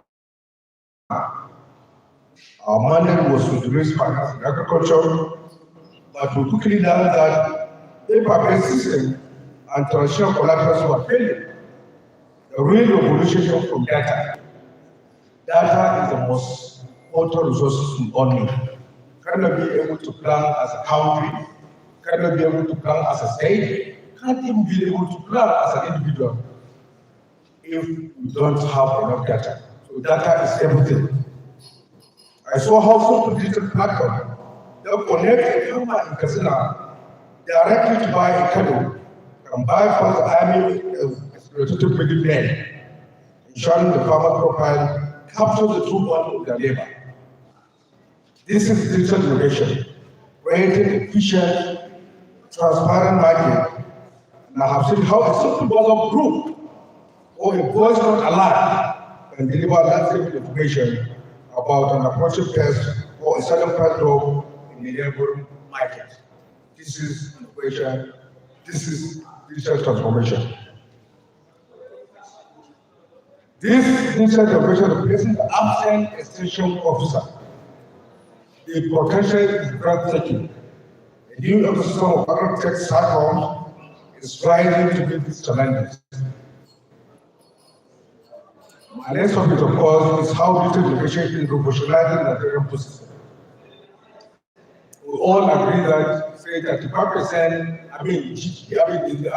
agriculture contributes 35% of GDP of the country. But if you look at the demography of the farmers, 80% of the farmers have average age 60. In the next 20 years, you don't know what's going to happen. For the young people are still not going to the farm. And the old people are getting older by the day. The next 20 years, if concerted efforts are not taken, you find a solution by nobody goes to farm. And the situation whereby, with this added complication of insecurity, people don't even go to farm because they are scared of their life. Have every reason to be scared of their life. This is a paradox again. And it's touching more us as northerners. This is why the family is. Our digital tools are addressing critical bottlenecks across the entire agricultural value chain. We have different stages of value chain and how innovation is impacting on those different value chains. There are a lot of stages now in pre-production, digital land mapping, using GIS, the Geographic Information System, to map out soil suitability and plan farm layouts. The e-extension services, platforms like Unocasa, provide farmers with access to expert advice, weather focus, and best practices via mobile phones. Then we'll go to the production. Precision agriculture. Use of drones. Yes, of course, of course, using drones for crop spraying, soil sensors, for monitoring moisture and nutrients, and satellite imagery for field-based analysis. We have the IoT, Internet of Things, and smart greenhouses, automated system for controlled environmental agriculture. And we also have the post-harvest and market access, the e-marketplaces, platforms like AgroMall and vendors connect farmers directly to buyers, reducing the power of middlemen and improving price transparency. Go to logistics and storage. Applications like Crop Smarter connect farm owners with crop owners to optimize whole house provide solar-powered cold storage to reduce the cases of spoiling farm produce, most especially like tomato, potato, and all other perishables. Now, they don't have the good local storage facility, they will deteriorate over time. Now, of course, we go to finance and insurance. I'm thinking about all the value chain of agriculture, from the pre-production to the production, the post-production, the storage, ultimate exportation. of those items. Finance and insurance, digital lending and crowdfunding, farm and street agri-use, crowdfunding models to connect smallholder farmers with individual and institutional investors. How to pay as you go models. Companies that carry tractor, the Uber for tractors, allow farmers to pay for machinery services via mobile money. Index-based insurance uses satellite data to trigger insurance payouts for advanced weather events, therefore protecting farmers from post-harvest losses. Knowledge and data. Mobile application, the M-Agri application provides information on weather, pest control, and market prices, like the fees and the NAAE RLS, that's the station here in the area. Blockchain, have the panel for flexibility, allowing consumers to verify the origin and journey of the food products from the farm to the store or from the farm to the kitchen. The impact and interpreted challenges. While progress is evident, the synergy between agri-entrepreneurship and digital innovation faces a lot of significant headwinds. Have the positive impact, and of course, we have the not so positive impact, and also have the negative impact. And let me start by the positive impacts. Improve market efficiency. Digital platforms are creating more transparent and efficient market. Naturally, have a more transparent and efficient market because of digitalization. So nobody is cashing in or is ultimately using the lack of knowledge of the farmer in order to cheat the farmer. How the financial institutions, the fintech solutions are providing previously unbanked farmers with access to credit, insurance, and payment systems. How the knowledge dissemination, mobile technology is democratizing access to crucial and critical information. And of course, the job creation. Agriculture startups are creating new formal and informal employment opportunities. Reduce post-harvest losses. Innovations in logistics and cold storage are directly addressing one of the sector's biggest losses. These are the positives. And then we have the challenges, the persistent challenges. We have the infrastructure deficit. All reliable electricity is the single biggest obstacle to running digital services and cost-sharing facilities. And this is evident not only in the northern part of the country, but the whole of Nigeria. Sad that years in and years out, government after government override 5,000 kilowatts of power. If you quantify the amount of money that's spent, the billions in dollars not in naira that have been spent so far, all the past previous government to improve power generation in Nigeria. Look at the grid and what is directed now. We are just going around the circle. Why some nations are going to the moon, unfortunately Nigeria is going to the village. And that is also another paradox. You have the digital divide, low content generation, and digital literacy in the rural areas, where most farmers, of course, limit the reach of digital solution. It's not everywhere that you have the penetration of the internet. Most of our rural areas, the villages that you go, there is absence of internet service. So those internet services are irregular, and you cannot rely on those internet services. Then we have the access to finance. All these are challenges in innovation and the agriculture. We have the decided intervention from previous government and even private individuals and private organizations, and even some associations, World Bank associations like the IMF, the World Bank, African Development Bank, and other foreign partners. Many agripreneurs still find it difficult to access patient capital, venture funding for scaling their business. Because as an agriculturalist and as a farmer, we need patient capital. Because efficient capital is capital that is not, you don't, it's not like the person who gave you the finance will be looking at your door consistently. Efficient capital is whereby you can lend to those in agriculture, long-term lending to agriculture, because agriculture is a season. No time you give a farmer a loan, and in 2-3 months before the harvest, you are looking at the farmers to pay both the principal and the interest. We have, unfortunately, another very big issue, which is the land tenure issue. Institutional ownership makes it difficult for farmers to use land as collateral for lands and discourages long-term investment.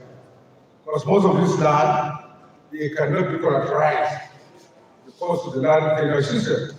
I know the previous government, they tried to change the land tenure system. And I believe up to now what it is the land belongs to the states. So if we go to the state governor and the owners of the land, technically, and of course, I'm not saying they should change it from the government to somebody else. What I'm saying is you have to think and do the land tenure system so that at least people will get ownership and they'll get ownership as fast as they could be able to do. So that the farmers can be able to use their farms as collateral. Fragmented value chain. The agricultural ecosystem remains fragmented, making it difficult to integrate solutions seamlessly from farmer to a consumer. Now, what are the efforts, the program that previous governments have made on the agricultural development? As sincerely speaking, there are a lot of effort. Even before the advent of demonstrants, we won't have the military rule today.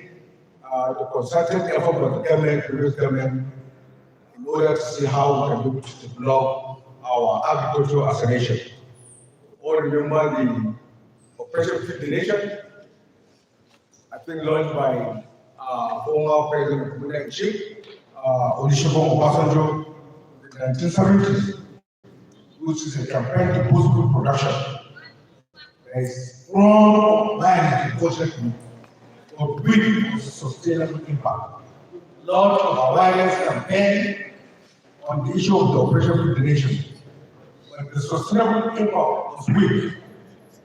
Then in the 80s, we have the Green Revolution, done by the Shagari government. And yes. Ambitious plan for food self-sufficiency led due to the oil crash, poor funding and corruption. And we have the Kadama project in the 1990s, 2000, which is a major success because develops small-scale irrigation for farmers using community-driven model. Then of course, we have the agricultural transformation agenda, which shifted focus to agribusiness. Its flagship growth enhancement scheme used an e-wallet to deliver subsidized input directly to farmers' funds, putting out around middlemen. Then of course, we have the Anko Borrower program, the Buhari administration between 2015-2023 provide loans to farmers for staples like rice, which boosted production, but struggled with loan default.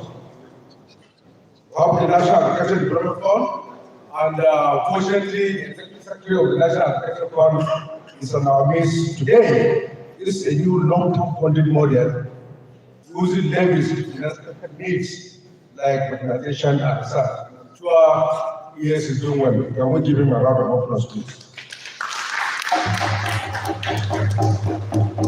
In essence, efforts will evolve from sectoral campaigns to market-based programs will remain plagued by policy shifts, corruption, and infrastructure gap, conclusion and recommendation.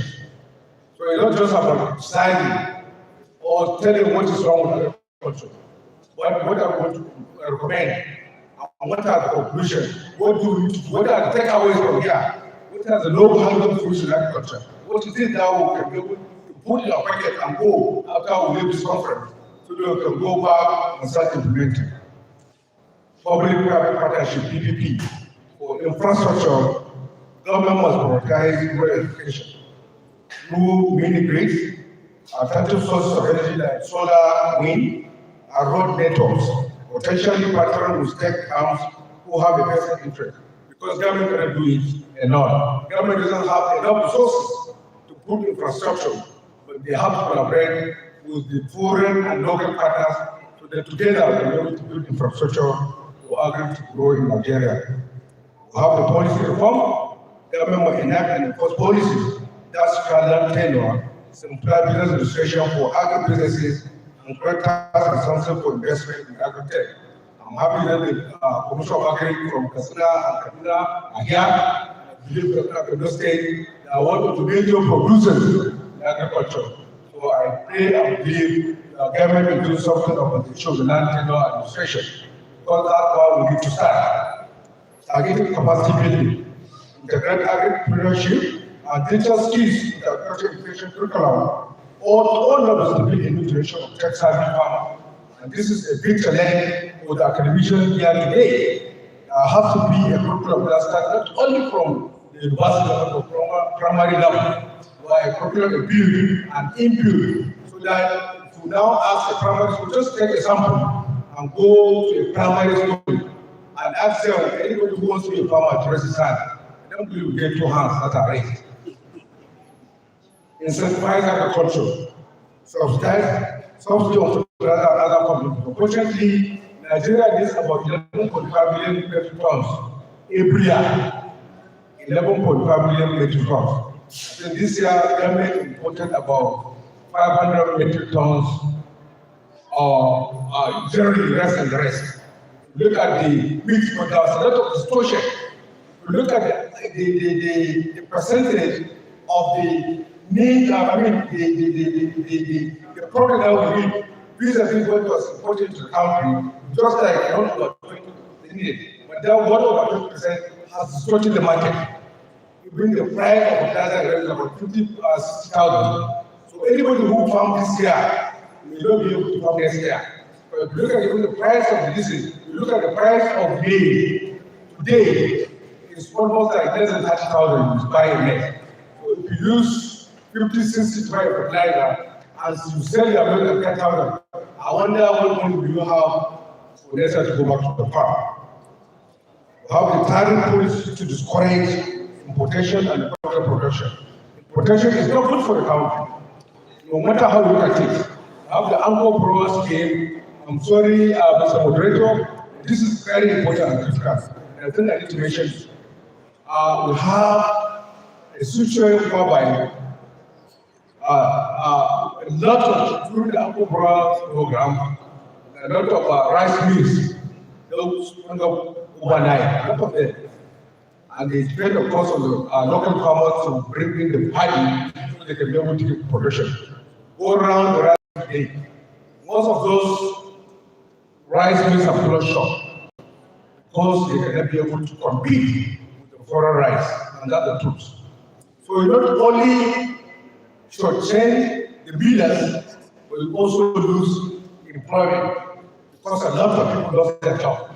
And if you look at the bad number effect, if a person loses a job in the rice mill farm, maybe a lot of maybe 10 to people are depending on him. There are 10, 20 people have also lost their job. So you go around, you see what happens. You go to the Wano market, you go to the other market, then do the market. Just some people from here, there is no activity. Those markets are almost crushed. And that is the impact of importation. So I pray and I hope the policymakers are here. Importation is not good for the country. And I believe the rest of God have the strength by inputs in use of time. The farmers can be able to produce the country. They can not only be able to feed our nation, but can also be able to feed Africa as a whole. It also incentivize agriculture, as I said, fertilizer and farm inputs. You have to have a current policy to discourage importation and encourage local production. If you have, as it is now, there is no local farmer can compete with an imported item. It's not just possible. The only you can be able to discourage that if you put tariff on those importation, so that they can be greatly reduced. We have to strengthen irrigation infrastructure, consulting efforts to expand broadband internet and mobile network coverage. Rural areas are definitely non-negotiable. Innovative finance model, develop more tailored financial products for agripreneurs, including venture finance models that reduce investment for the private sector. Conclusion towards Italy enable future food sustainability. The future of Nigerian agriculture is irrevocably tied to the success of its agripreneurs and the sophistication of internet infrastructure. Our food system can only be truly sustainable if they are innovative and data-driven. While it is fraught with challenges, the blend of Nigerian ingenuity, agripreneurship, and technological leverage, digital innovation provides a tangible blueprint for building a food system that is not only productive and profitable, but also sustainable and resilient for future generations. Again, the future of Nigerian agriculture depends on how effectively we harness agripreneurship and digital innovation. These are not abstract concepts. They are the growth engine that can propel our nation towards food security, job creation, and economic resilience. While challenges persist, the combination of Nigerian ingenuity and technological empowerment offers a practical blueprint for a more productive, profitable, and sustainable food system. Therefore, urge our scholars here today, policy makers, and industry partners gathered here today to commit to this transformation, to rethink our system, deploy innovation, and together build a digitally enabled social Nigeria. Thank you so much for listening. Good afternoon.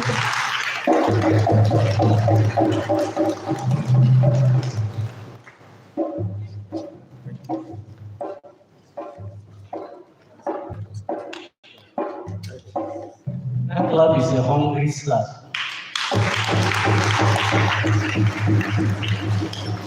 Thank you. Perhaps because he raised a lot of issues and challenges that we are meditating on. But of course, it has also given us a way out. It is for us to put heads together, not just heads, but heads that will give us a driving policy for this country. Once again, thank you very much for the presentation. We will be taken very quickly.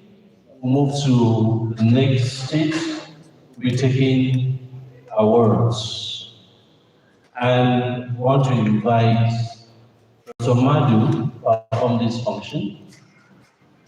The awardees, number one, is the Vice President of the Federal Republic of Nigeria, GCON, Kashim Shettima. And to receive that award on his behalf, we'll have the last presenter, Abbas Masanawa, who received that award on behalf of the Vice President.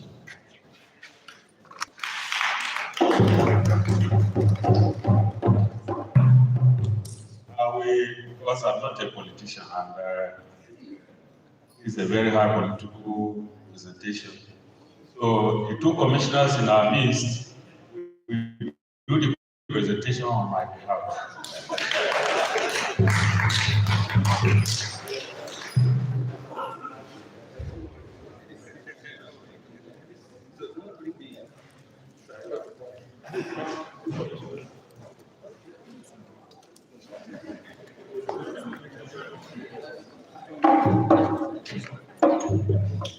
Dr. Brahman. Dr. Brahman.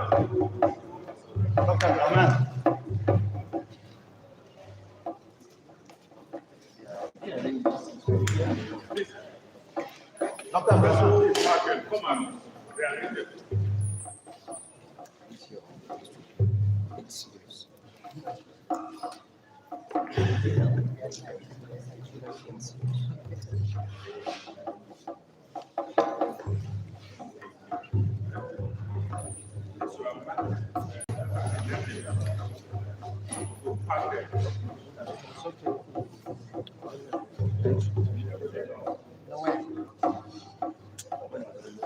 And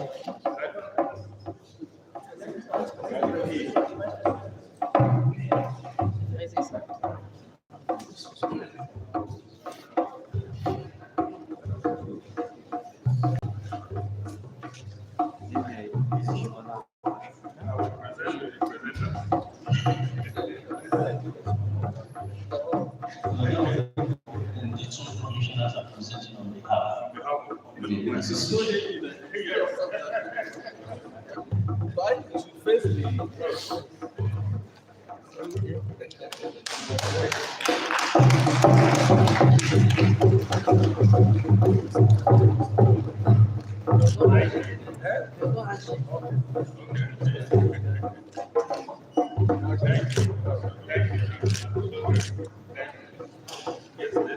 Thank you. The next is the Honorable Minister of Agriculture.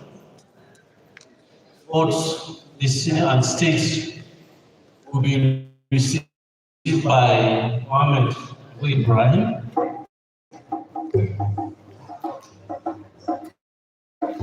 The Minister of Agriculture and the Minister of State for Agriculture.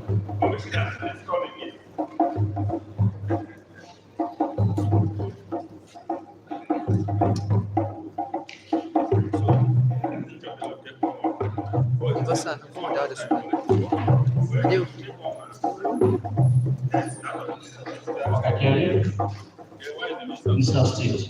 Look at that way again. Hello, sir.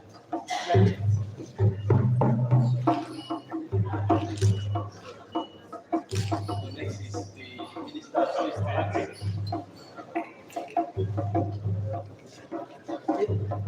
Okay.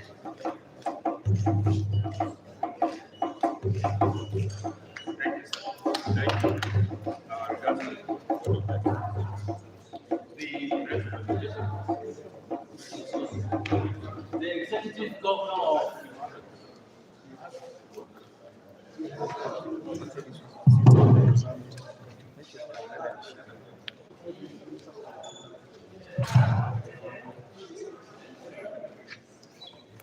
the Executive Governor of Katsina State.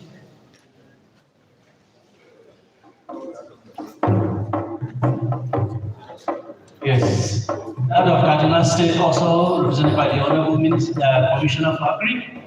Please come and take the award on behalf of the Executive Government. No, he's taking.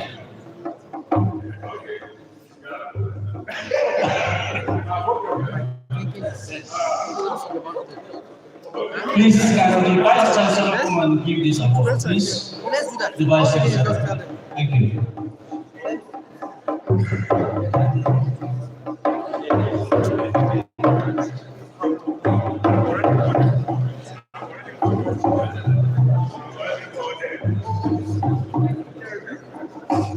Basu ci ba.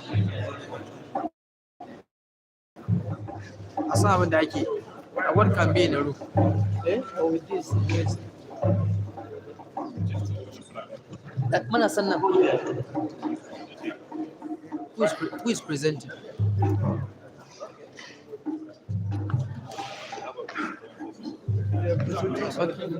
I present Madam Korata, Executive Governor of Katsina State. Sir, what is the handshake? The handshake and the proper presentation. Thank you. Then we take that of the Executive Governor of Katsina State. Of the Nigerian Association of Economists Society, I present this to the Governor of Kaduna State, presented by the Commissioner of Agri. Look at that.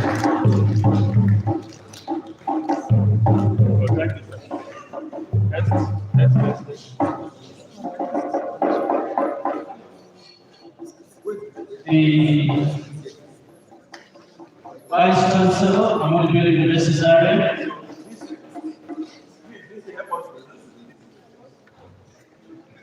Please come for your own award.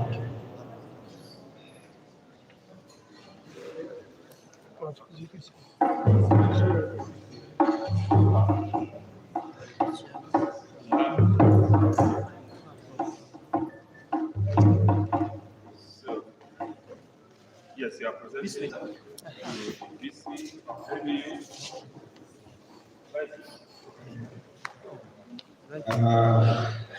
On behalf of the Association of Nigerian Economists, we are presenting this to the Vice Chancellor for the support he's giving to our association. Congratulations. Yeah, look here, sir. Look here.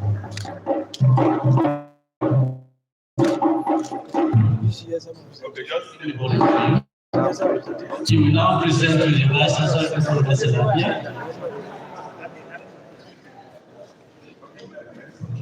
On behalf of the Nigerian Cultural Economic Society, I present to the Vice Chancellor, the University, Latvia, sir, for supporting the association.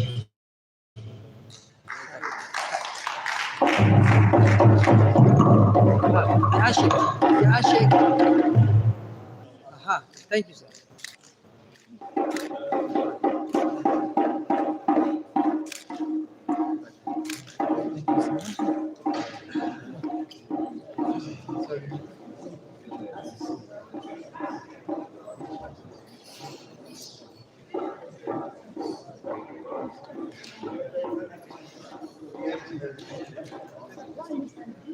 We want to present to one of the keynote speakers, Ahmadu Ibrahim.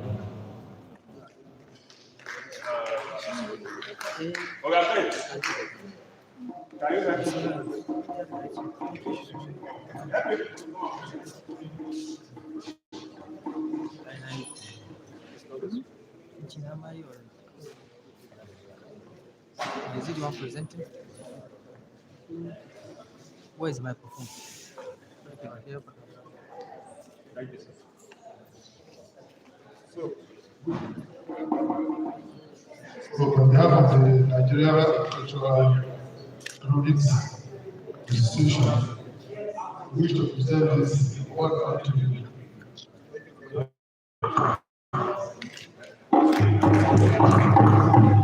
Yeah, look here, sir.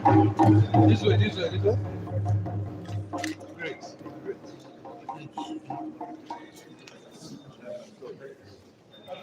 The next is the Executive Secretary RCN. The award will be collected by the Vice President too, on his behalf.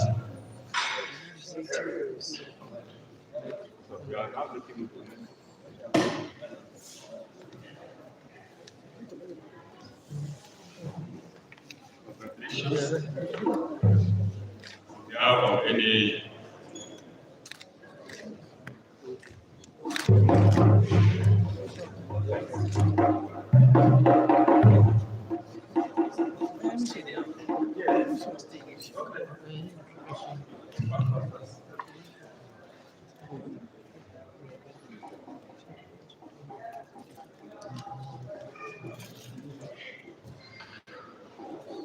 The next award goes to Ahmadu.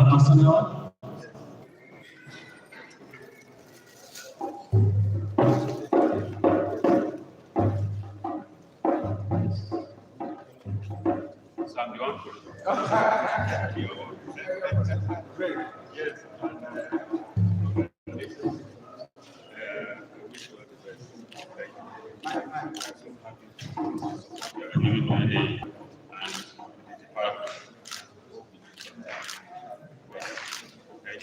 Wait. Oh, yeah, no.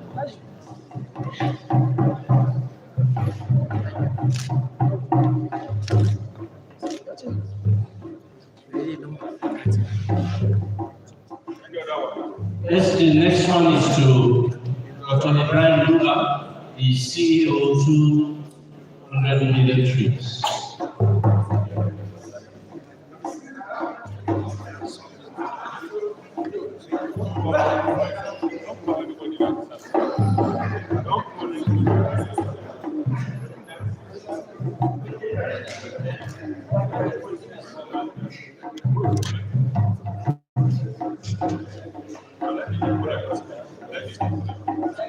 The next award is to the Executive Director, IAR, Professor Ahmadu.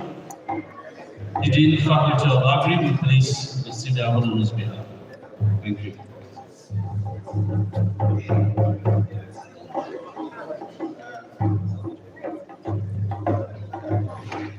Oh, okay. Sorry, I'm sorry. Say the assistant.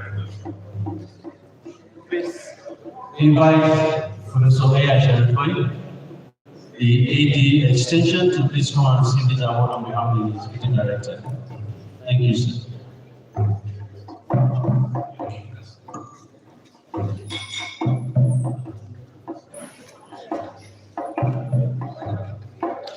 Welcome, sir. Thank you very much. Look here, sir. The next award is to the head of the Department of Agricultural Economics, ABU, Professor Osini Yusuf. Yes. Please give a round of applause to him.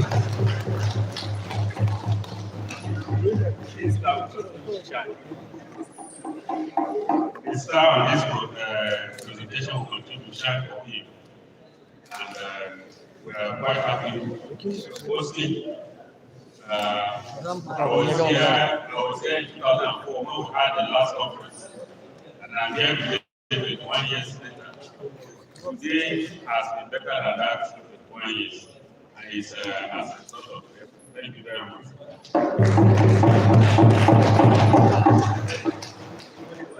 Thank you very much. On this pleasant note, we would like to invite the Honorable Commissioner for Agriculture, Kaduna State, Ahmadu, to give us a brief remark, a goodwill message to this conference.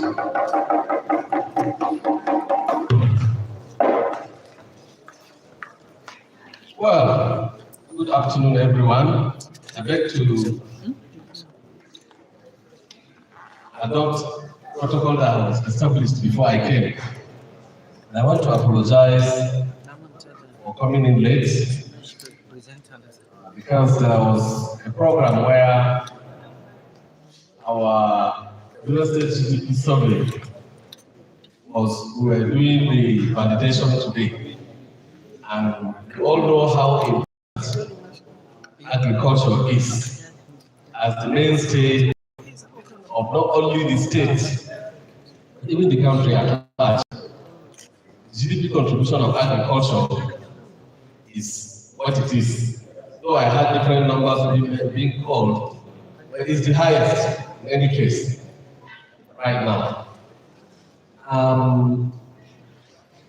The importance of agriculture cannot be overemphasized. I got the meat of the presentation by my brother, Malam Abbas Masalawa, who is a veteran and somebody that has a very, very thorough knowledge of the sector.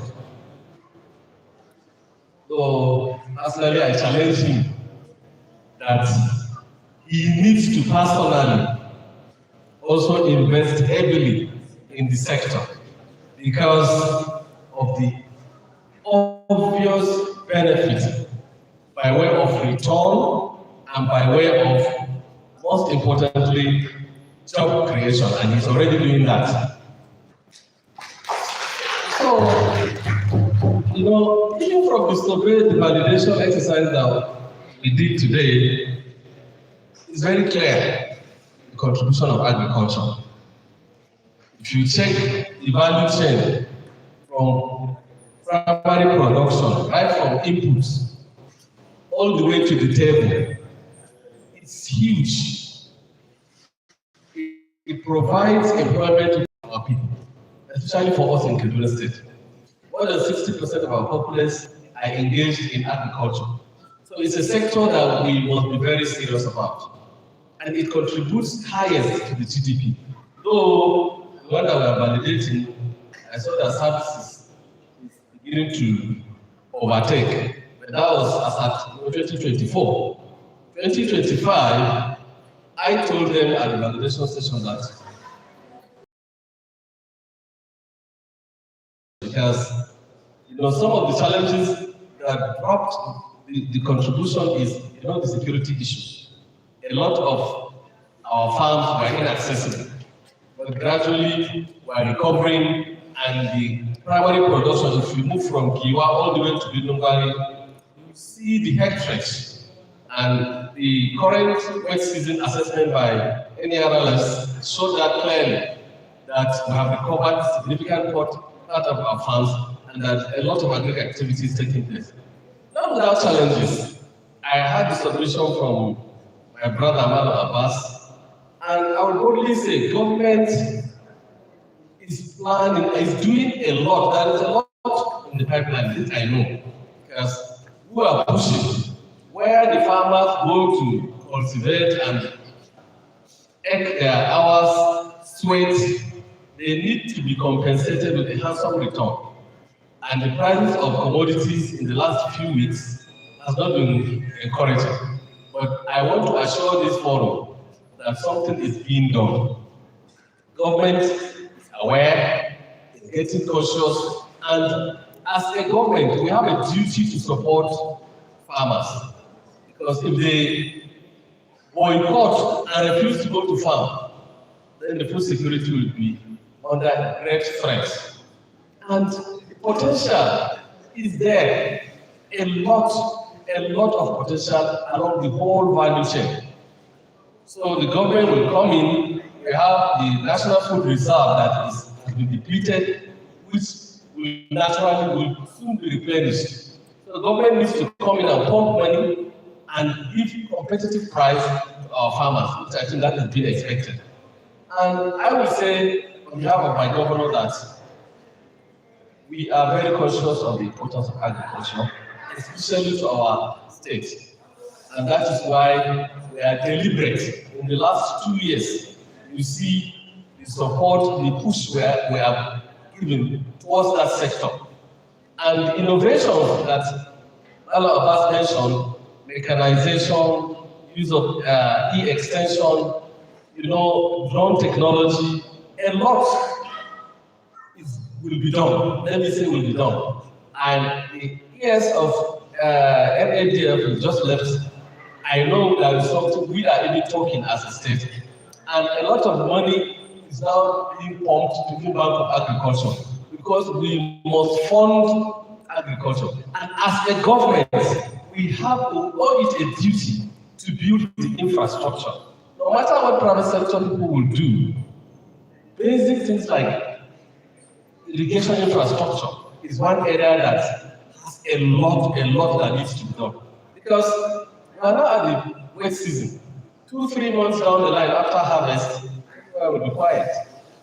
You realize only the clusters of water bodies is where you find people struggling to do the dry season activity. But the government must invest heavily in building this, not only renovating, but the irrigated lands across the state. My brother from Katsina is here. I have an idea of the number of dams in Katsina State. If they can focus on building irrigation infrastructure around all those dams, the economic activities, just drive on your way to Kano and go to Kadawa zone. You see what happens there is 24/7, all year round is economic activities. That is it. And that is why even this insecurity issue, you will not find it along that corridor. Everybody is busy. So as a government, we owe it a duty to support and invest in infrastructure in the agri sector. That will create huge jobs and perhaps ensure the food security that we all desire. Thank you. Maybe I'll just stop here because I'm only to make a good message. I congratulate the association for this wonderful conference, and we pray that we all will achieve, we hope to achieve job creation, food security, and prosperity for our farmers will be guaranteed. I wish you guys a very successful conference.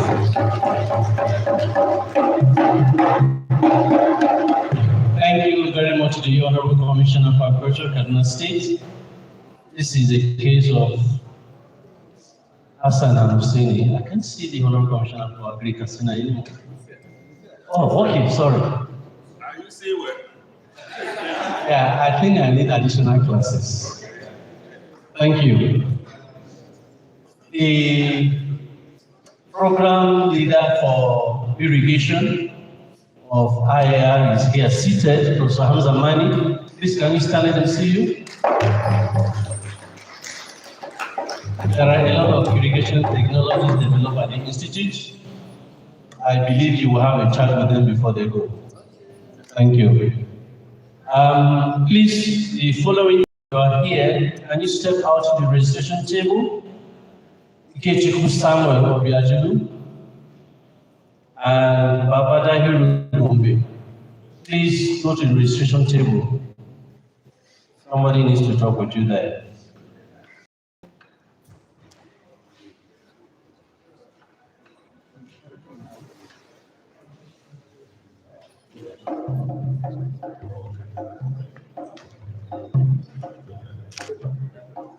At this juncture, it is my honor to invite one of the fellows to respond on behalf of his fellows that were inducted this morning.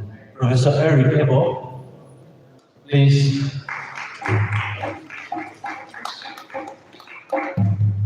If you speak more than 2 minutes, I will off the microphone. Thank you.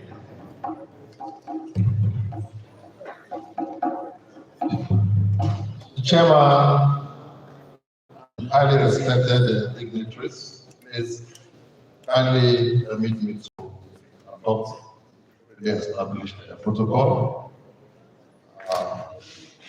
as we have witnessed the beginning of this open session. And colleagues, members of NAAE, today is a great day for Economists and for the association, for each and every one of us. While the keynote speech was ongoing, one of the organizers came to us, asked that one of us give kind of an acknowledgement, which is proper, acknowledgement, thank you speech. And the fellows, 6 of us, asked a lot, and a lot fell on me. So I'm here by chance speaking. I don't have any, it's not by design, it's by chance. And in any case, I think a fellow will give him more than 2 minutes to talk so that we can, also, there are 6 persons speaking, even though the personification of the 6 persons. Yes. In any case, we are all thankful and grateful to NAAE for this very welcome award, very distinguished award. We thank Mr. President of NAAE, Vice President, and all the members of the Executive Council, and in fact all the members of NAAE for this great award, for this special award as fellows of the association. Thank you very much. Thank you very much. And it is somehow a challenge to speak for yourself and speak for other 5 distinguished fellows. But I know that each and every one of us dedicates this award to Almighty God, the source and giver of all knowledge and wisdom. So we are here by the special grace of God. And we also dedicate this award to our respective families that produced us, because we are products of families. And we dedicate this award to all the members of our profession. And we say that we shall ever remain grateful, ever remain thankful, and ever remain very cognizant of this special status that you have placed before us. So thank you very much. And also, we want to acknowledge the various insights that have been given from the head table on agriculture. We've enjoyed the various perspectives, either regional agriculture, digital agriculture. We have enjoyed it so much. And just as we know that this association is great, we can make it greater. And some ways we can make it greater is this: membership.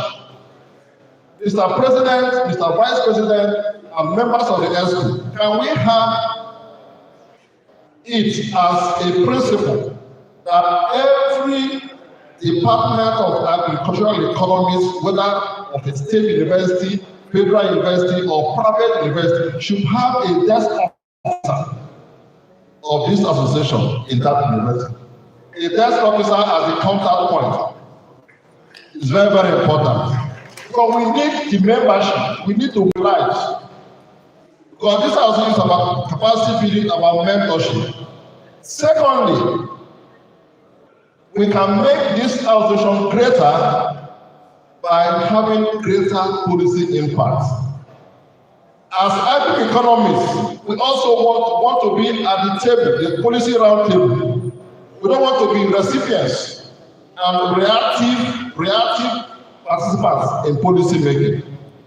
So it is not a big thing, it's not an improper thing that agri-economists will be on the table. And I want to charge the executive of this association that henceforth we need to engage more with policy. We need to be on the table. Federal government, state government, whatever it is, we need to be there to be part of the policy making process. I'm somebody who believes that professional associations in Nigeria are too absent from the policy table, and we can make it right. Mr. Chairman, ladies and gentlemen, one last thing that is personal, just one last that is personal. That's why, yes, why I hold this fellowship status as a very unique opportunity, as a catalyst. And I'm sure I'm speaking the minds of my colleagues, as a catalyst to become more committed, more driven, more participative in this association. Over the past 20 years, as a person, I have received nominations for awards in my career. And I want to say it is historic and on record. This is the first award I'm accepting in my past 20 years. Why am I accepting it?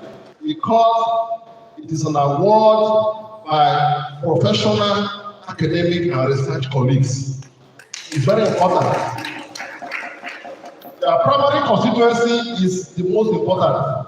Forget about what happens elsewhere. This is where you were born and bred. So, Mr. President, and all the members of the association, on behalf of the 5 other colleagues that have received this fellowship award today, we say thank you, and we look forward to a greater Nigerian Association of Agricultural Economists. Thank you, sir. And thank you for thanking us. On this pleasant note, let me invite Professor Ahmadu for a word of thanks in a few seconds so that we can step out and pray for those who need to pray. Thank you. Yes, I know the LOC may have some announcements to make, so please, whoever is prepared that should be coming up with us want to.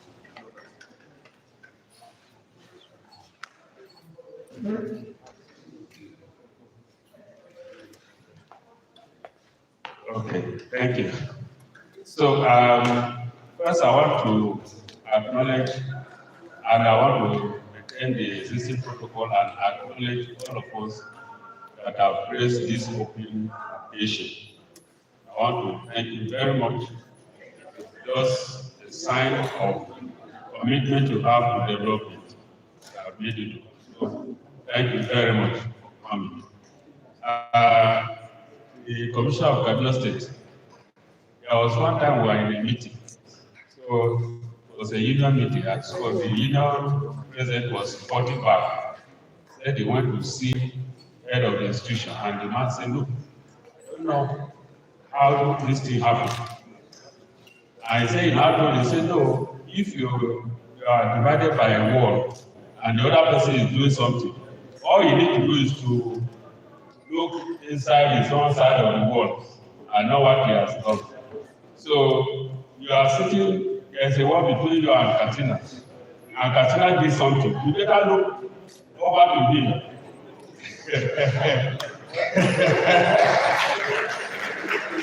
You better look towards him and then know what he has done. So thank you very much for coming and please. So please, our greetings to the executive governor of Kaduna State and that of Katsina State. Our greetings to our VP. Please tell him that our VP is something severally to intimate him of our progress. Unfortunately, we are not able to get him one-on-one. Currently, our bill is awaiting public hearing. And we expect that public hearing between now and the end of November. So just want to let him know that serious development and we know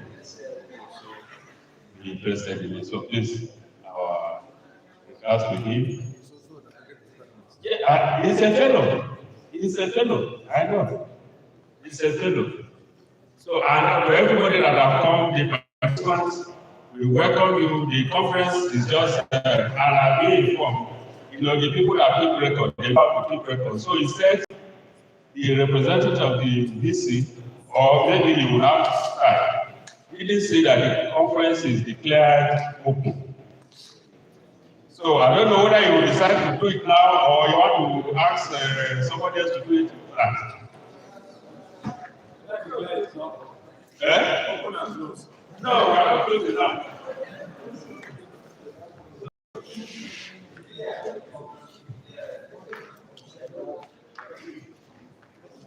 On behalf of the Vice Chancellor, declare the conference open. Thank you. So, just one comment I want to make before I allow the NOC to come. The issue of fellowship. Now, you can see that the fellowship award today is well spread. And the reason is that, you know, in the past, it is the NOC that nominate people and give award. And of course, you know what I mean. Everything will be local based.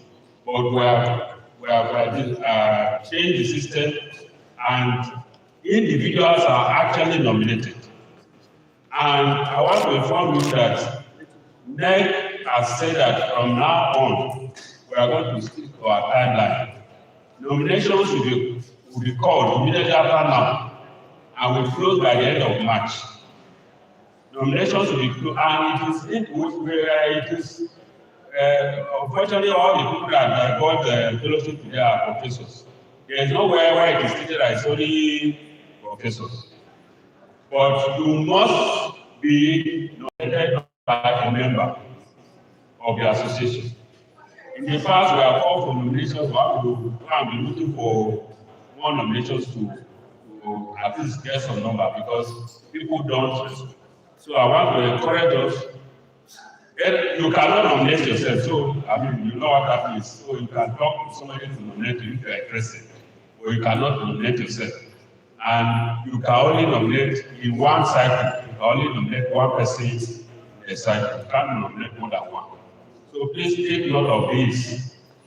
Immediately now, once we agree on the next posting, the call for conference, the call for nomination and other calls will be out by November.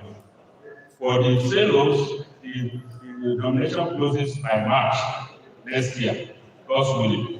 So please send in your nomination so that we'll have so many that we have to now really sit down to decide who should get and who should not get. Because this time around, since there are not many, that's the one of them. That's what we have been doing. So please, it is very important that you do that. So the LOC. Thank you very much. I'm going to call the LOC chairman to come for a few announcements and then give you the vote of thanks. But before he comes, this is all about economics. Economics is with figures. Kasina has given us some figures while they were talking. Kaduna has spoken, we have not had the figures. Perhaps we want to hear some figures coming from Kaduna in support of this association. Again, I hand over the mic to you. You are insisting. Well, I have consulted and girafed with my brother in Katsina. No, we are twins. So, whatever Hassan does, you're saying it was not so much. I'm promising the same. I'm promising the same.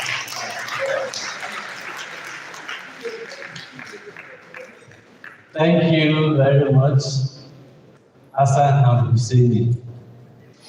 But when there is Hassan and Husseini, there must be a Gambo.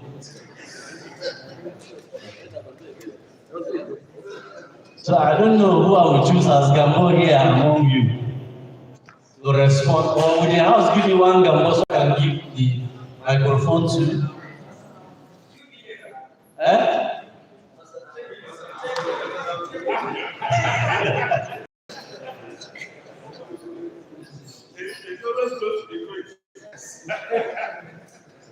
You know, he said he fell on him by Lord, so now the Lord has called him on his side. Okay, I will make a humble contribution. My friends from Katsina and Kaduna, as a government, even a two figure, it's only fair for me to give a one figure. You know? You cannot match a governor. I want to humbly pledge the $1 million to association. Thank you. So when you were saying a two figure, I was thinking we give a three figure. Thank you very much. If I go to my vice chancellor now, I'll be in trouble. So let me save my job. Yes. LOC chairman, please, Professor Zachary, can you please come and give us the announcements? One of the announcements is that we will take a break and then we will reconvene and break into sections or break rooms. But if you go from here, you will miss the lunch. There's a special lunch package that has been prepared.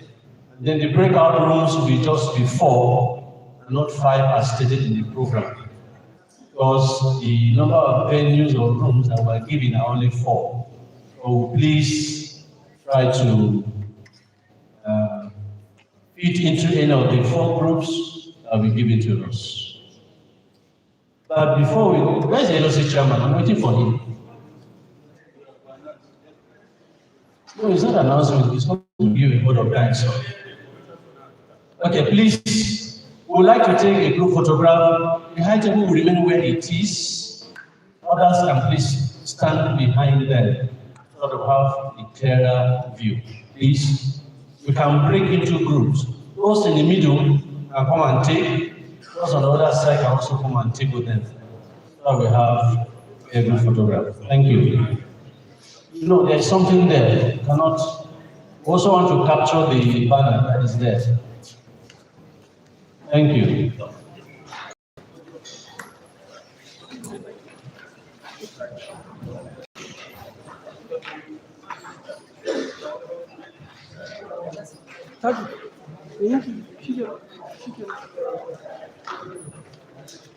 Please, from the registration table, already started.